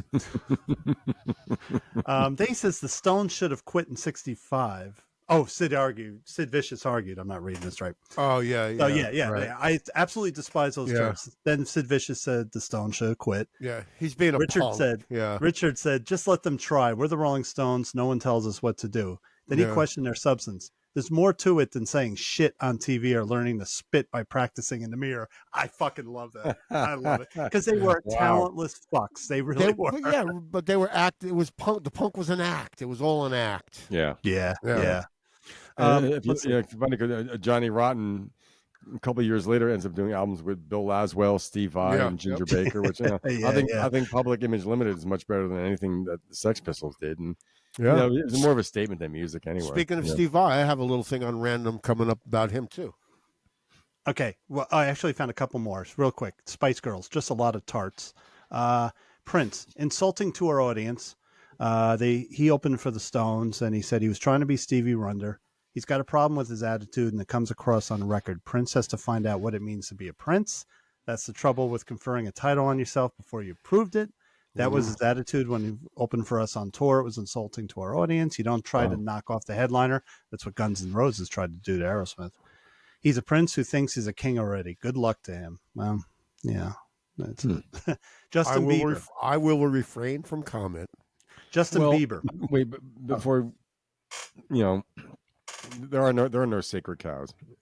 Anyone can be criticized, and whether his opinion is jaundiced, it's not. It's not a personal thing. He's just taking someone as he sees them, and I'm sure Prince would probably. I could see him being like that. Mm-hmm. Not to detract from him or his music, but like I said, try to knock off the headliner. Yeah. Yep. He's a good one. It's not really an insult. Justin Bieber. Richards admitted he was impressed with Justin Bieber's moxie when they ran into each other at a Caribbean bar. He asked the young pop star, "Who the fuck are you?" Bieber's reply, "I don't know. Who the fuck are you?" Then they reportedly shared some drinks. Then he said, after a few drinks, he made sure to establish a pecking order. Let's get one thing straight. You're a wannabe. Oh, man. Then he said later, I found him quite humble as it should be. His music, I mean, it's a load of crap, isn't it? And then this last one is weird. Metallica and Black Sabbath, he called both of them great jokes. Getting the syncopation is beyond them. It's endless thudding away with no bounce, no lift. Millions are in love with Metallica and Black Sabbath. I just thought they were great jokes. I don't know where Metallica's inspiration comes from, but if it's from me, then I fucked up. Wow. I love Keith. And he actually goes on. There was like 20 more of them, but he's hardly ever really wrong though. And in a way, it's like Metallica. They're not a light groovy band. It's not going to work like that. But I can see his point. But that was him in his 20s commenting, though. Well, except for Metallica. I mean, that was some of these go up to the 2000s. But my thing, I'm sick of Metallica. I grew up. I was listening to Metallica when they were on Import on Megaforce. Heavy metal is for a sludge. Yeah, I'm just tired of Metallica. Like, come on, they're doing the same album over and over, like AC/DC. And then James Hetfield, every 5 years, he has a breakdown, and I'm going away. And I don't know, just tired of it. So that's what Keith thinks of these other bands. Yeah, that's Keith being Keith. See you next Tuesday to some people. So I found out today that Steve Vai and Ozzy Osbourne recorded a whole album back in the 1990s in Steve Vai's studio.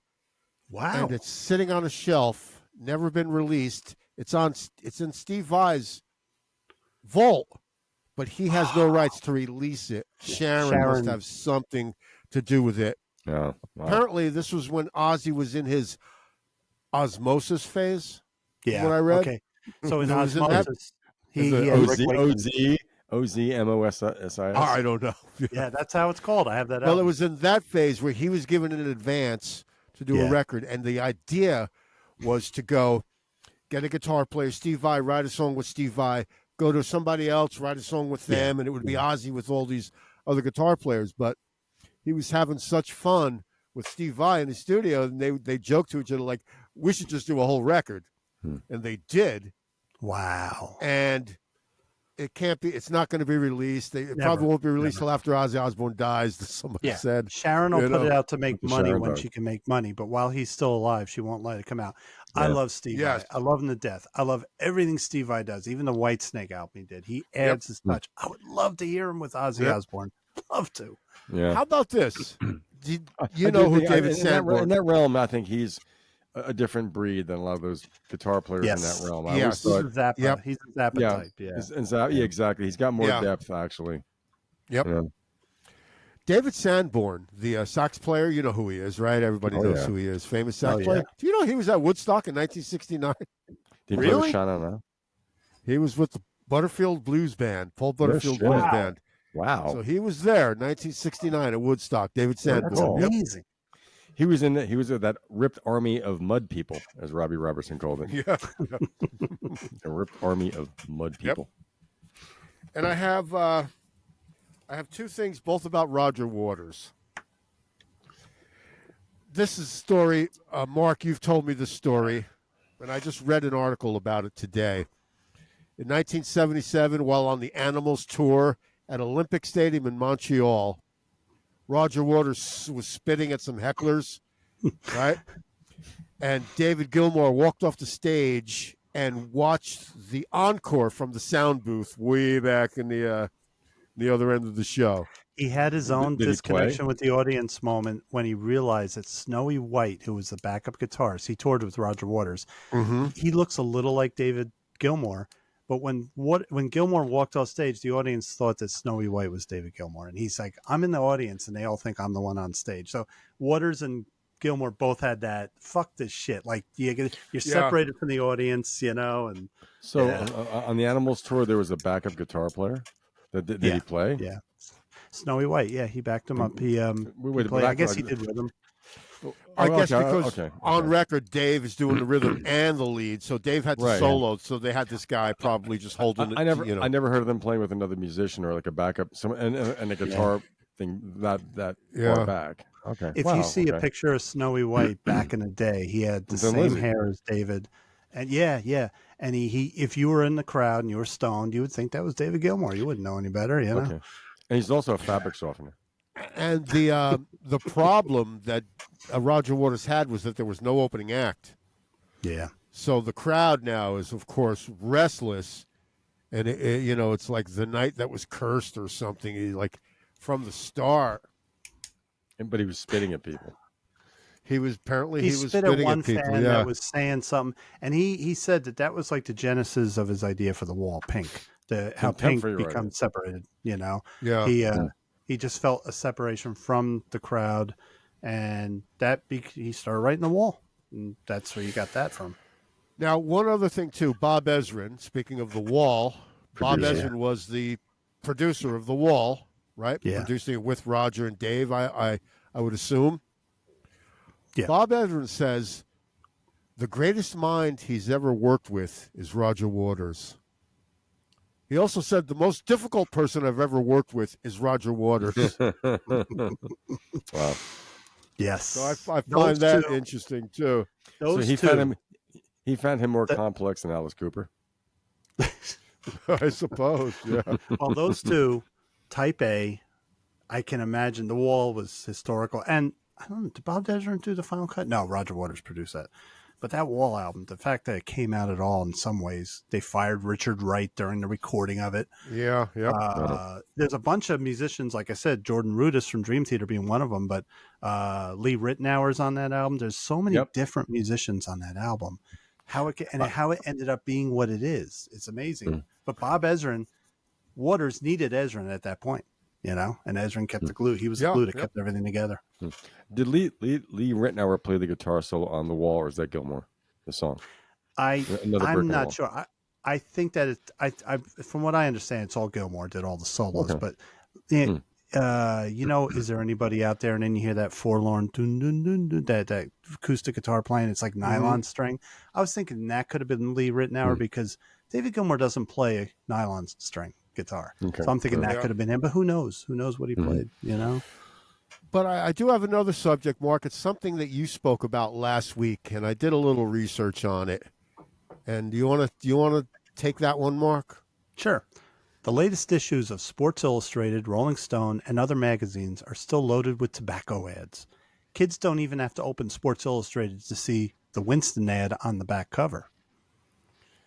Because you had mentioned that Rolling Stone still out, and I said, "How can that be?" I thought it was. Yeah. I thought it was part of this deal where the tobacco companies had to pay billions or something. No, they can advertise, but they have to put that little disclaimer, that white box that we've been seeing for years that says it causes lung cancer. That's all. Surgeon General's warning. Yeah. Well, there's one more, Mark, if you want to take this one too. This is to Rolling Stone magazine. Okay. There you go.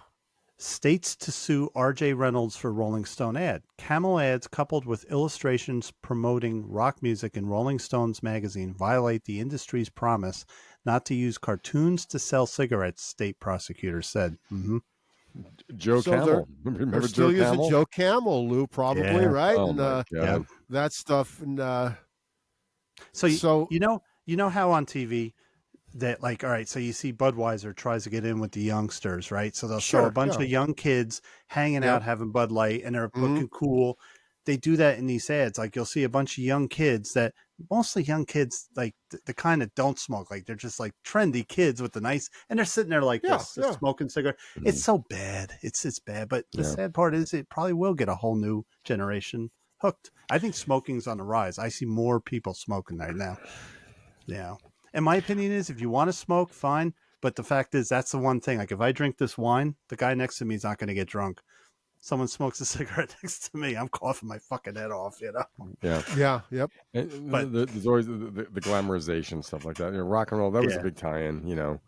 And you see Yeah. a lot of your favorite guitar players playing with a cigarette in their guitar. Or, Lou, but I think I- given Yeah. the knowledge now, I mean, Jeff Porcaro is a drummer. I can picture playing Yeah. drums with a cigarette. And like, you know, I was an Eddie guy, so because of Eddie Van Halen, I put my cigarette in the headstock and play because Eddie Van Halen did that. That was You're a me. former- I you know? never did that. Lou can verify that I never did that. no, you never did. No.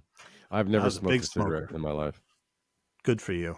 I've secondhand I was- smoked more than I can ever count. In fact, that's a lot of reasons why in New Jersey and playing clubs, I couldn't sing.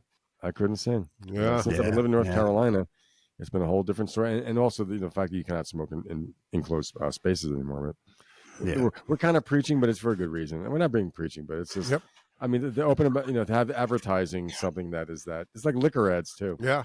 And I have- even beer, it's like, driving drunk's worse than driving under other things. I think it's just, I mean, I would never say that I'm having this great glass of Yellowtail Chardonnay that is Australia. moderately priced, less than most, and you get a good drink from it. But anyway, you're let's home. move on. But you're home.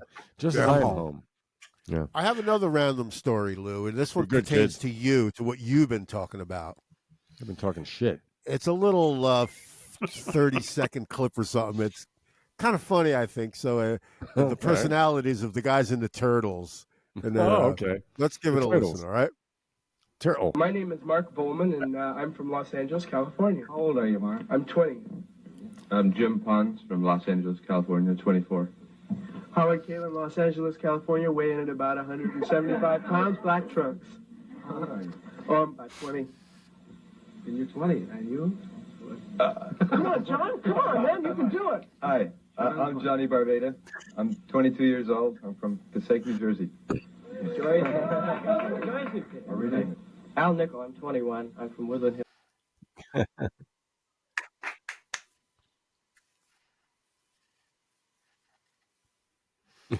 Passaic.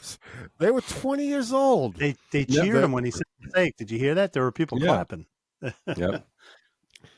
But that guy's funny. I weigh in at 170 pounds, black trunks. Are they really 20? There's this thing in rock where sometimes the Van Halen brothers even shaved 2 years off their age. Are they really 20? He looks. Mark Volman looks 20.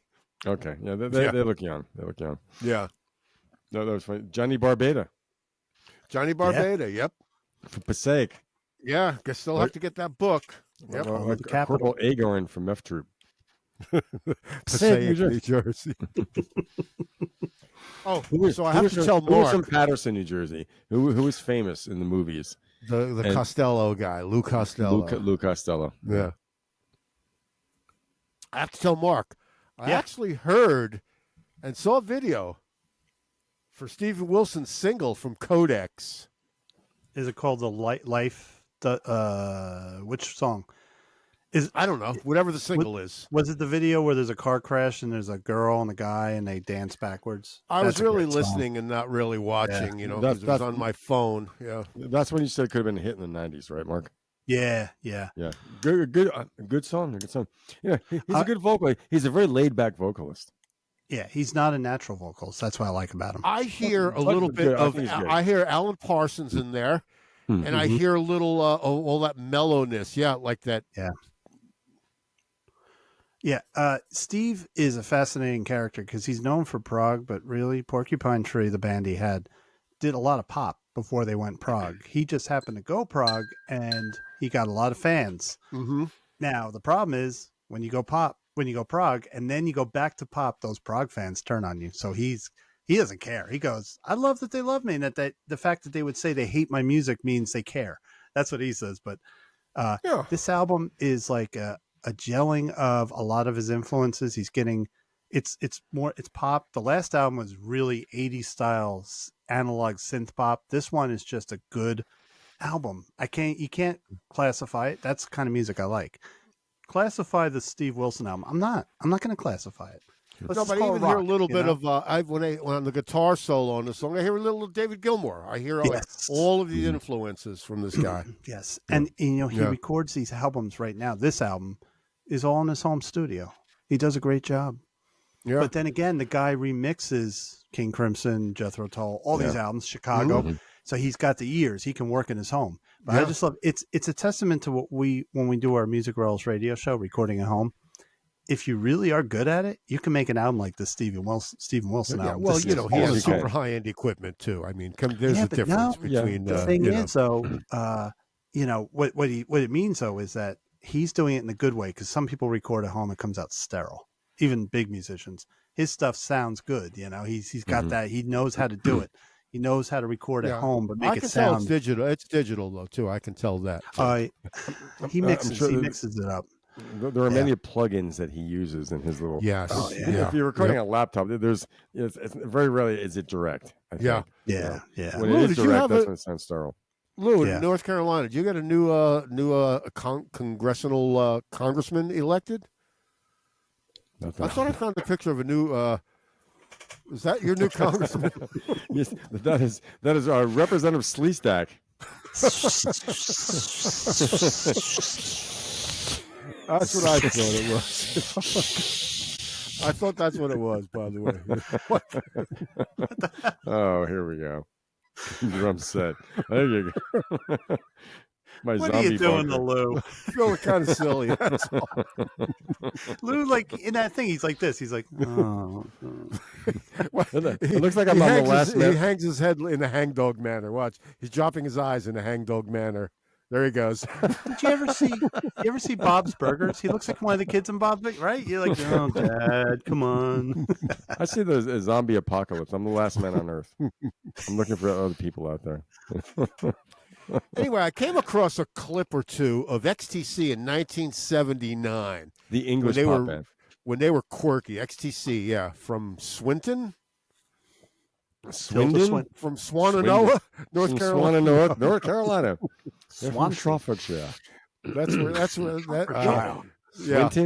Swindon, isn't it? No. Swindon, yeah. Not all bricks So and that's Tilda Swindon, though. Come on. Tilda Swindon, yes. Something like that. But anyway, It's a in little town. 1979, they were really quirky. They were very young and very Yes, they quirky. were. And Were they I have a considered clip- new wave? I think they were probably considered new wave. Yeah, but they were. Well, let's take a look what they sounded like with a regular keyboard player in the band.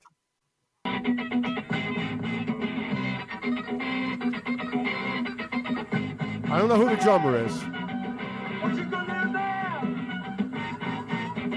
Just stand there with the head. Barry Andrews was the keyboard player. Gotta make some noise. That's Andy Partridge, right? Yeah.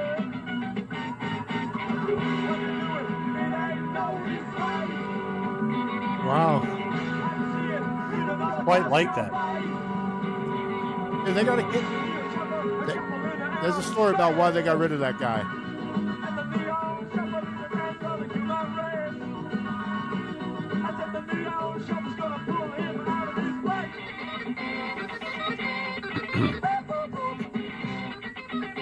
Yeah. Look at Santana. That is quirky. Yeah. Oh, Yeah, it's I don't. keyboards. I don't think of them with like a regular keyboard player. I can't. Nah. No, It's hard. in fact, That was '79. that drummer's called Terry Chambers. You know, at a quick look, you look like Andy Partridge, Lou, at a quick No. glance. No, I yeah. don't. You do. Yeah. No, I don't. And At Neil a quick Peart. glance, you do. Yeah. That's Yep. terrible. Andy Partridge now. Yeah. Yep. Yeah. The keyboard player is called Barry Andrews. Barry Andrews. Yeah. Yep. It almost sounded like Santana there for a second. He ended up like I think I have one more clip. By the way, the bass It's quite player a Colin keyboard setup Moulding. he has. Colin Moulding. I have the exact same bass that he's playing. I currently have it. Really? You'll show it, yeah. Yep. Your Fender short neck?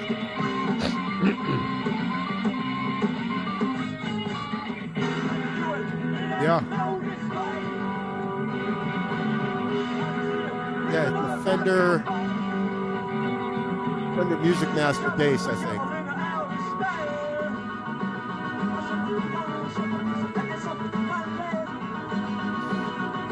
Yeah.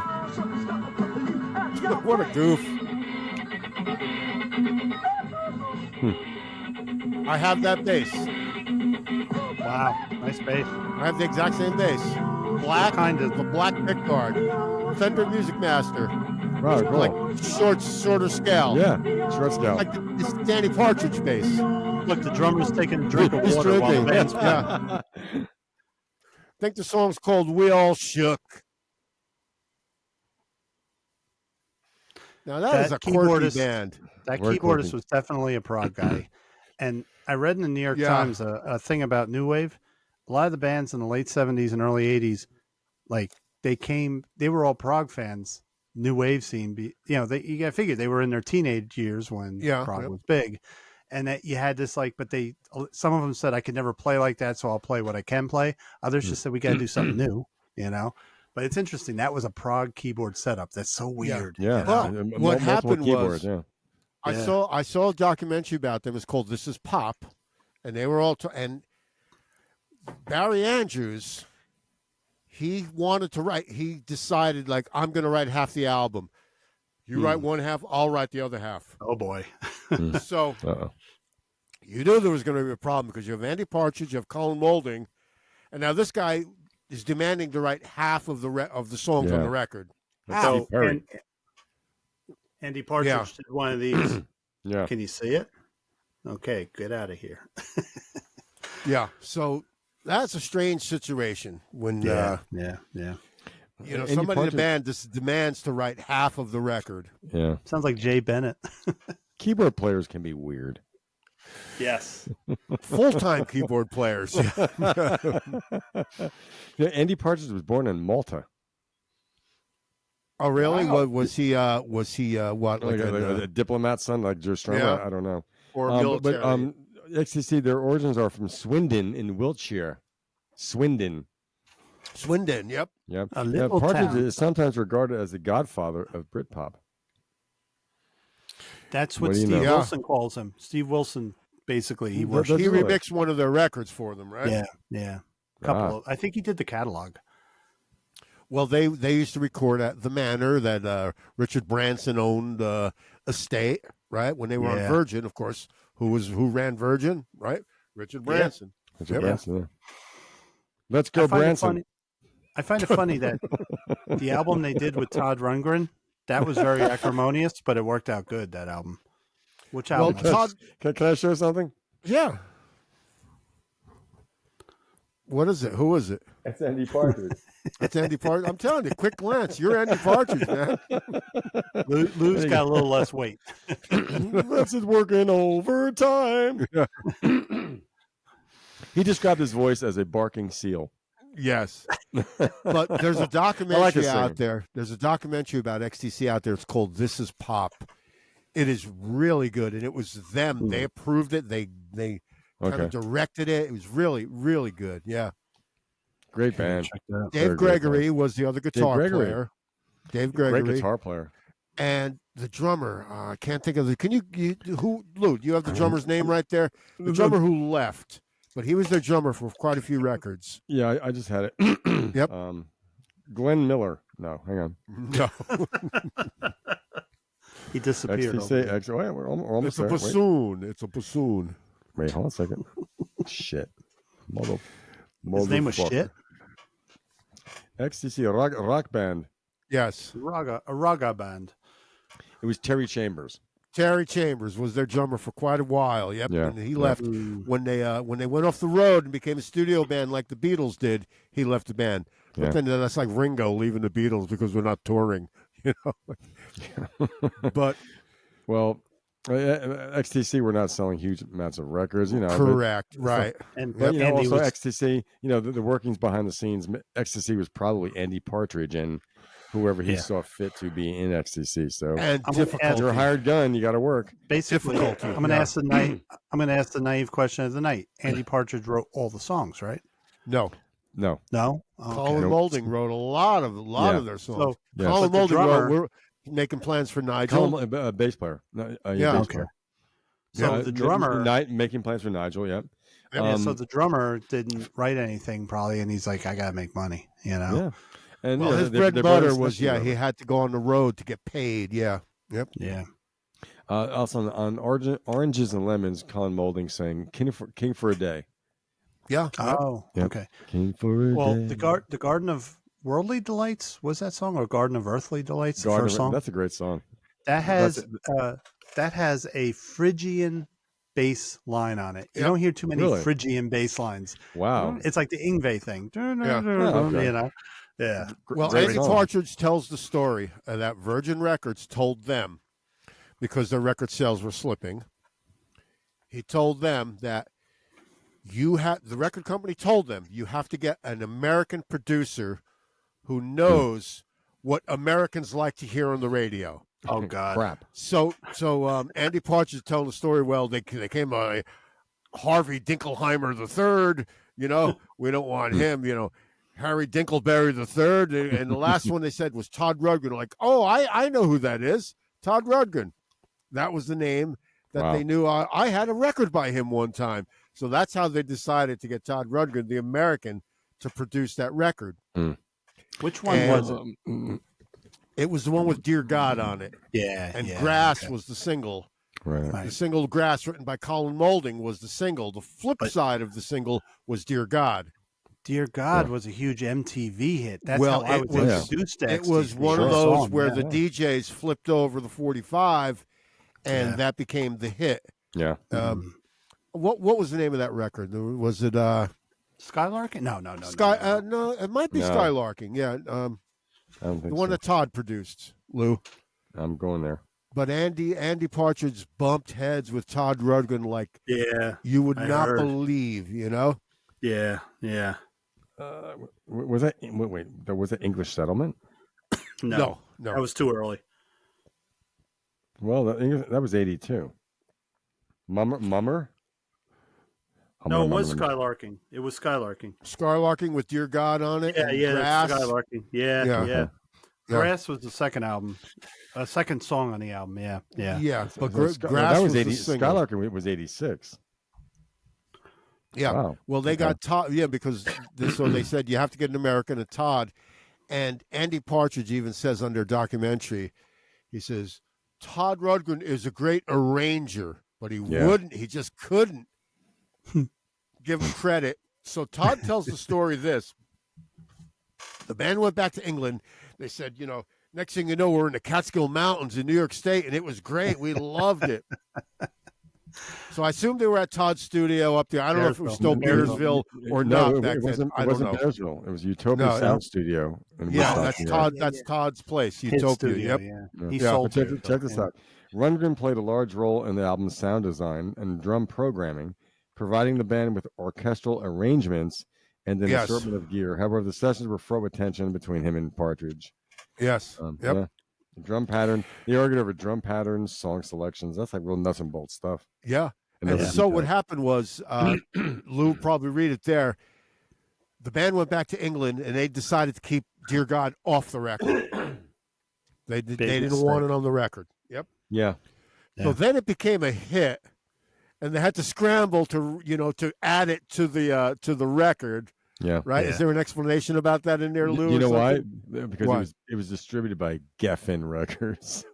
So David Geffen said, "You put that fucking song back on an album, you little squeeze your Oh, nuts." so between they my were fingers." off of Virgin at that point, right? Yeah, yeah. Yep. So Guys, I gotta make money. I yeah, gotta make here- money. Early sales of the album were hampered by the omission of "Dear God" from the album's original pressings. Yes. In the U.S., the song became a college radio hit. It was a college radio hit. Yep. Causing U.S. distributor Geffen Records to recall and repress Skylarking with the track included, and propelling the album to number 70. Yeah. So, and college radio was so influential in the 80s. I mean, all the stuff we heard. I mean, I heard and you heard, and a video to boot, of course, for "Dear God." Great video. Can you guys guess why I like that song so much and why I picked up an XCC? Because of Zion Lutheran. I was going to say just religion in general. Why I like "Sympathy for the Devil." My upbringing didn't have to do with Zion. It was just everything. Oh, because he says, "Dear God, I can't believe in you." Right. I just Gloria by Patti Smith. You know. Yeah, and also when I heard it, that was my introduction to Andy Partridge. Like millions, it was hit. But I said, "Wow, what a great songwriting! Like the chords and everything." I could just listen to the lyrics, though. You know, it's heavy. You know, I don't mean a big reduction in the price of beer, but all the people that you made in your image are fighting in the street because they can't get enough to eat from you. I don't believe in lyrics. You. I don't believe in you. That's great lyrics. Because they can't make opinions meet about God. Yeah. I mean, that explains, that's... Yeah. And then they're fighting over real estate. Hey, he could have been referencing Ireland at that time, what was going on there. It's like, people that follow you can't agree, My God's better than your God. Yeah. My God wants the New York Giants to win. No, my God wants the New York Yankees to win. Give me a break. Well, check this out. Skylarking has been listed on 100 greatest albums of the 1980s list by Rolling Stone. Rolling Stone and Pitchfork. Wow. Now check this out. Wow. It was discovered that in 2010, it was discovered that a wiring error made during the mastering process caused the album to have a thin sound. The problem was corrected on subsequent masters. In 2016, an expanded reissue was released by Partridge's Ape Records with demos, outtakes, and new stereo and surround sound mixes by Steven Wilson. Steve Wilson. Yeah. Well, he has his Steven Wilson has his he has everything that he needs right there, right? So Steve, let me just mention Steve again one more time. In remixing catalogs, he got the total trust of three major musicians. Yeah. Andy Partridge, Robert Fripp said, "Do what you want to do with the King Crimson catalog. I'm not going to offer you." And Ian Anderson. Yep. These guys. Like Ian Anderson and Robert Fripp said, remix the albums. I don't need to hear it. They trusted them. That's major. That's it's huge. Yeah. I can't believe that Andy Partridge didn't. He wanted to be there. I know Andy. He's hands on, But still, it's like, yeah. So, him and Todd Rundgren, boy, bumping heads, man. Todd's funny. Todd either strikes gold with a band or he's had some glorious failures. So a lot of people consider the album he did with Cheap Trick, Next Position Please, to be one of their worst. I like it. Yeah. But he put it into a sound. He was like Roy Thomas Baker. He had a high compressed sound, like Bat Out of Hell. Well, Next Position Please had a very compressed sound. I like it. Think about how good Dear God actually sounds. Todd Rundgren mixed the record too, by the way. Yeah. So I mean, this guy is a genius. Todd Rundgren. Sure. Of course he is. Yeah. He was a young prodigy. He was a wunderkind. Yeah, right. He produced the band Stage Fright right? album in 1970. So he could have been much more than a boy when he did that. Yeah, I saw him about 7 years ago at the Tarrytown Music Hall, and he does a 3-part show. He comes out and he does his first part is his new music, and he does like a choreographed show with two girls behind him. Then the middle part was he does like his older stuff, but he does the heavier stuff. So he dresses like a hard rock musician. He's got his guitar. Then he comes out for the final part is all his R&B. And I hate to say it because he was 70 at the time. He takes his shirt off. Not pretty when a 70-year-old guy, but he's crooning with his shirt off, doing this R&B. The guy is like such a performer. He's amazing. So in addition to what he does for other bands, his own career, what he does, he's great. Well, don't forget, way back in the day, he used to wear outfits that the fans made for him. Yeah. He'd wear these outlandish outfits. It was almost like an Elton John thing, but the fans would make the outfits for him, and he'd wear them. He also has a tie into the Philly soul sound in his own way. He does. Yeah, He's yeah, very yeah. soulful. If you He's listen to very Something friendly with Daryl Anything, Hall. you know Yeah. his masterpiece really is Something Anything, and a couple Right. of records after that. But wow, you hear Beach Boys in there, you Mhm. hear Philly soul in Philly there, soul, you hear yeah. all that stuff in there. Yep. So when I went to Saugerties Woodstock, which was the first Woodstock after the original, the good one, Mhm. not the fucking Rome show, me and Pat O'Leary were walking around. It had rain, so we're walking in the concession area, the village, and it was mud. So we're walking and we hear music, right? And in the middle of the whole village was Todd Rundgren in a little circular stage, teeny, like people could walk right up to him. And he had, this is back in '94, so Yep. MIDI wasn't as progressed yet, but he had backing tracks and he was doing percussion. He was just playing. And it was amazing. Like, we're right there. Nobody else was watching him. Nobody. So Pat, who's a drummer, my good friend, he got up there and he said, "Can I come up?" He said, "Come on up." And he played with him and they did Yeah. some drumming together. And Well, that was just weird that here is Woodstock. We're in Woodstock, Saugerties, at the Woodstock Festival. And Todd could have gotten on the main stage and done his thing, but he was doing this little teeny thing Yeah. in the concession village. I thought that was cool. Oh, by the You know? way, since the 1970s, Todd would do that, where he'd play a show by himself, and he'd have a reel-to-reel player behind him of stuff he recorded. Hmm. You know, with so his backing track is him Yeah. on a Yeah. reel-to-reel. Yep. He was always Yep. ahead of the game, right? Yeah. what was Yeah, the had song the game that- with video production and everything. Yeah. Yep. Well, Yeah. the band Utopia was very modernistic. Yeah. Yeah. Was the drummer Willie Wilcox? Maybe I don't know if that's right. I played thought in it was the- no, Larry Kasim Sultan was the bass. Yeah, he was the bass was player, but bass the drummer player. I think was Willie Wilcox. Willie maybe. Wilcox, Willie Lee Cox. I get these names mixed up. Yeah. So Yeah. Prairie Prince wasn't But- the drummer. I thought he was the drummer for you. No, I think it was Willie Wilcox. I think Okay. Lou's right on with that. The Yeah. guy sat in it. It was a sit down electric drum kit, but it looked like one of those bicycles where the guy like you're almost laying down with your neck sitting Yeah, up, which yeah, was really yep. awkward. It looked like it was one that kind of drum kit. It looked like he was sitting in like some kind of like Yeah. Formula car or something. Wow. Yeah. But that was very futuristic, very visionary. What was the Todd Rundgren song where he thanked Levon Helm for the drum inspiration? Oh, I don't know. I think it was I What Saw the was it? Light. Really? Really? I gotta listen to think it so. again. I think it's the thanks Levon.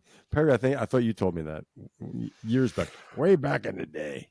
Oh, I don't know. Remember about the Levon that. Helm impersonation? Oh, the single girl. Oh, the single girl. Who was that? That was Levon. Who? That was Levon from Dirt Farmer. Anyway, Oh, Back Oh, in that the was- day when I had to get that. that in was there. when Levon was struggling with his voice, right? When he was back winning in the day Grammys. back in the day when Music Relish was on AM radio. Well, you know what, guys? I think we had a good show today. What do you figure? We had an excellent show. Excellent. Yeah, I show. think so. Yeah. Well, you know Fun what? time. I think there might be a little closing. Who are the? Uh-oh. Nobody knows which way this show is going, right? Every which way but loose. That's the story of my While life. you're turning me, jump, Phil Lou. Boom, boom, boom, boom. Every which way but loose. You turn me Toulouse every Lautrec. which way but loose. The Loosh. Detours. Who were the Detours before they were the biggest, one of the biggest bands in the world? Oh, Who I were the- can't The remember. Detours became the Frankie Valley English, and the English, Oh. English. The Oh Who. yeah, they became The Who. they The Who. became the Who. Yeah, I The thought they Who. were the high numbers. They were the high numbers. They were the Detours. Who was the face? They're Stinglehopper. No, it's Roger Daltrey. Daltrey. Oh, I thought you Daltrey. meant Ace Face Oh, from Quadrophenia. okay. Sting a ding ding ding. Yeah. Well, let me just do this Help, closing. boy. Let me just do this closing theme. Yeah, and if you like the Music Relish Show and you want to listen to it, we can be found on Spotify, Spotify, Apple, Apple, Google Podcasts, Google Podcast, Amazon Music, Amazon Music, Amazon Alexa, Amazon Alexa, Pocket Casts. Pocket Cast, Don't say it, Lou. Overcast, Overcast, Podchaser, Podchaser, Podcast Addict, Odyssey, yeah, Odyssey of Hope, of course, YouTube, YouTube. and some site called Fossebook. Fossebook. Facebook, apparently. every now and again. So let's find this closing theme, all right? Oh, Geddy Lee's book is coming out in 2 weeks. My Yes. Effin' Life. I pre-ordered it. He's doing a book tour also. By the Oh, way. cool. Yeah. Yep. I miss Neil Peart. Me You'll- too. Perk. I watched the documentary of their final tour. Anyway. Right? Thank you, though. Thanks, Neil. It was a good show tonight. Yes, it was. We're still recording, by the way. Luca Liggio, Perry Dedovich, Marcos Preparation, Smith. Patrick. There's no preparation, Patrick. It's like preparation P. It's all preparation and no H. Is it hemorrhaging preparoidal? Preparation H, baby. I think they should Ring of Fire as a Tux commercial. Went into a burning ring of fire. I might have a ham Burn, steak burn. tonight, so I may need some tuck pads in a couple of days. Maybe after that famous drummer, Tex Weinberg.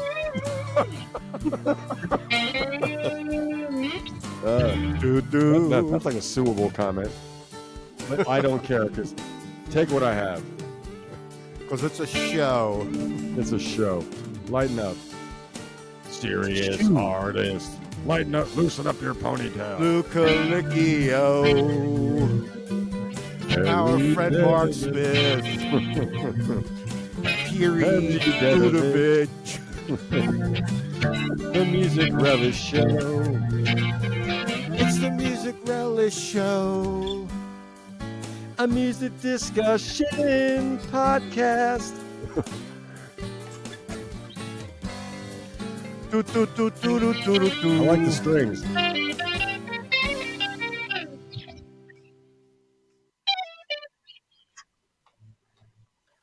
I can noodle. Oodles of noodles. It's the Noodle Cat. You got the, is that the Telecaster or the Noodle Caster? All Good dente. night. Good night. Hope you enjoyed the show. Good night. Good night. Sweet dreams. We don't want to be seen hanging our heads in a hangdog manner. Aw. Oh, boy. Alone. Hey, what is that thing to the left of you? What is that thing to the left? Is that a It's a drum drum set. Is that a drum set over there? Follow the arrow. It's a symbol, Let actually. me loop this thing. Let's keep looping I it. look depressed. I'm feeling down. I'm feeling Yeah. very down. You can hear the sigh. Oh boy. It's Lou's theme. Oh boy. Mark, is that a The new last song? man. Let's call The Last Man on Earth. Zombie apocalypse. Is there anybody out there? I'm hungry. I want some canned food. I want some Van de Kamp's weenie beanies in a can. That You know, expired actually, 7 years it's ago. interesting you say that. You know what I What's that? have? Franks and beans. Frank and Bean. Franks and beans. I have, and I put the can. You know, first I cook the hot dogs first, chop them up, and put in a can of beans, and there he is, Guys. Franks and beans. There you So go. this morning for breakfast, I had beans and toast. Yeah, Wow. you're so British. How Yeah, British. Oh, I love it. Irish. Oh, beans and toast are great. I kind of like Yeah. them too. Yeah. gives you protein first thing in the morning. You fart Yeah. your brains out all day. Well, it's fibers. I had a bowl of Cheerios and orange juice and coffee. Really? But for dinner, I'm having. What kind of milk? I use 2% milk. Yeah. Now for dinner, I'm having a reheated pork tenderloin with some mac and cheese and some broccoli. Heck yeah. Yeah, What man. is happening here, Mark? What is this? He's chorusy. He's chorus. It's like Morrissey. He's like chorusy. That's his he's stage like name. Captain Flange. He's a flanger. Well, Unter Flangerhofen. Is that an Wait. original song, Mark Smith? Here's something for Perry. This is for you. Oh. Sounds more funky than Jerry. When I go between the two.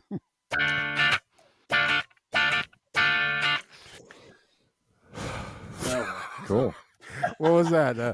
We don't need no education. I got the one? deep sigh from Perry. I achieved my mission. I got the. Let me go Scott McLean on you.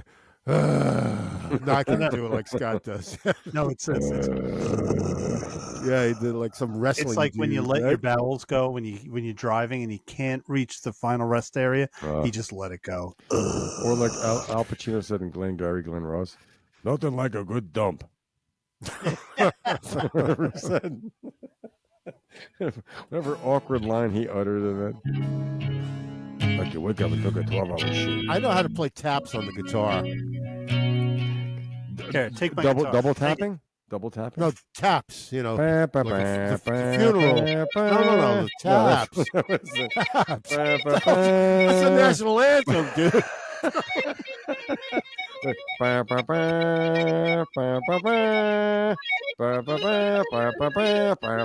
that taps? Taps is this. Can you hear it? Listen. Tap shoes. Mark noodling.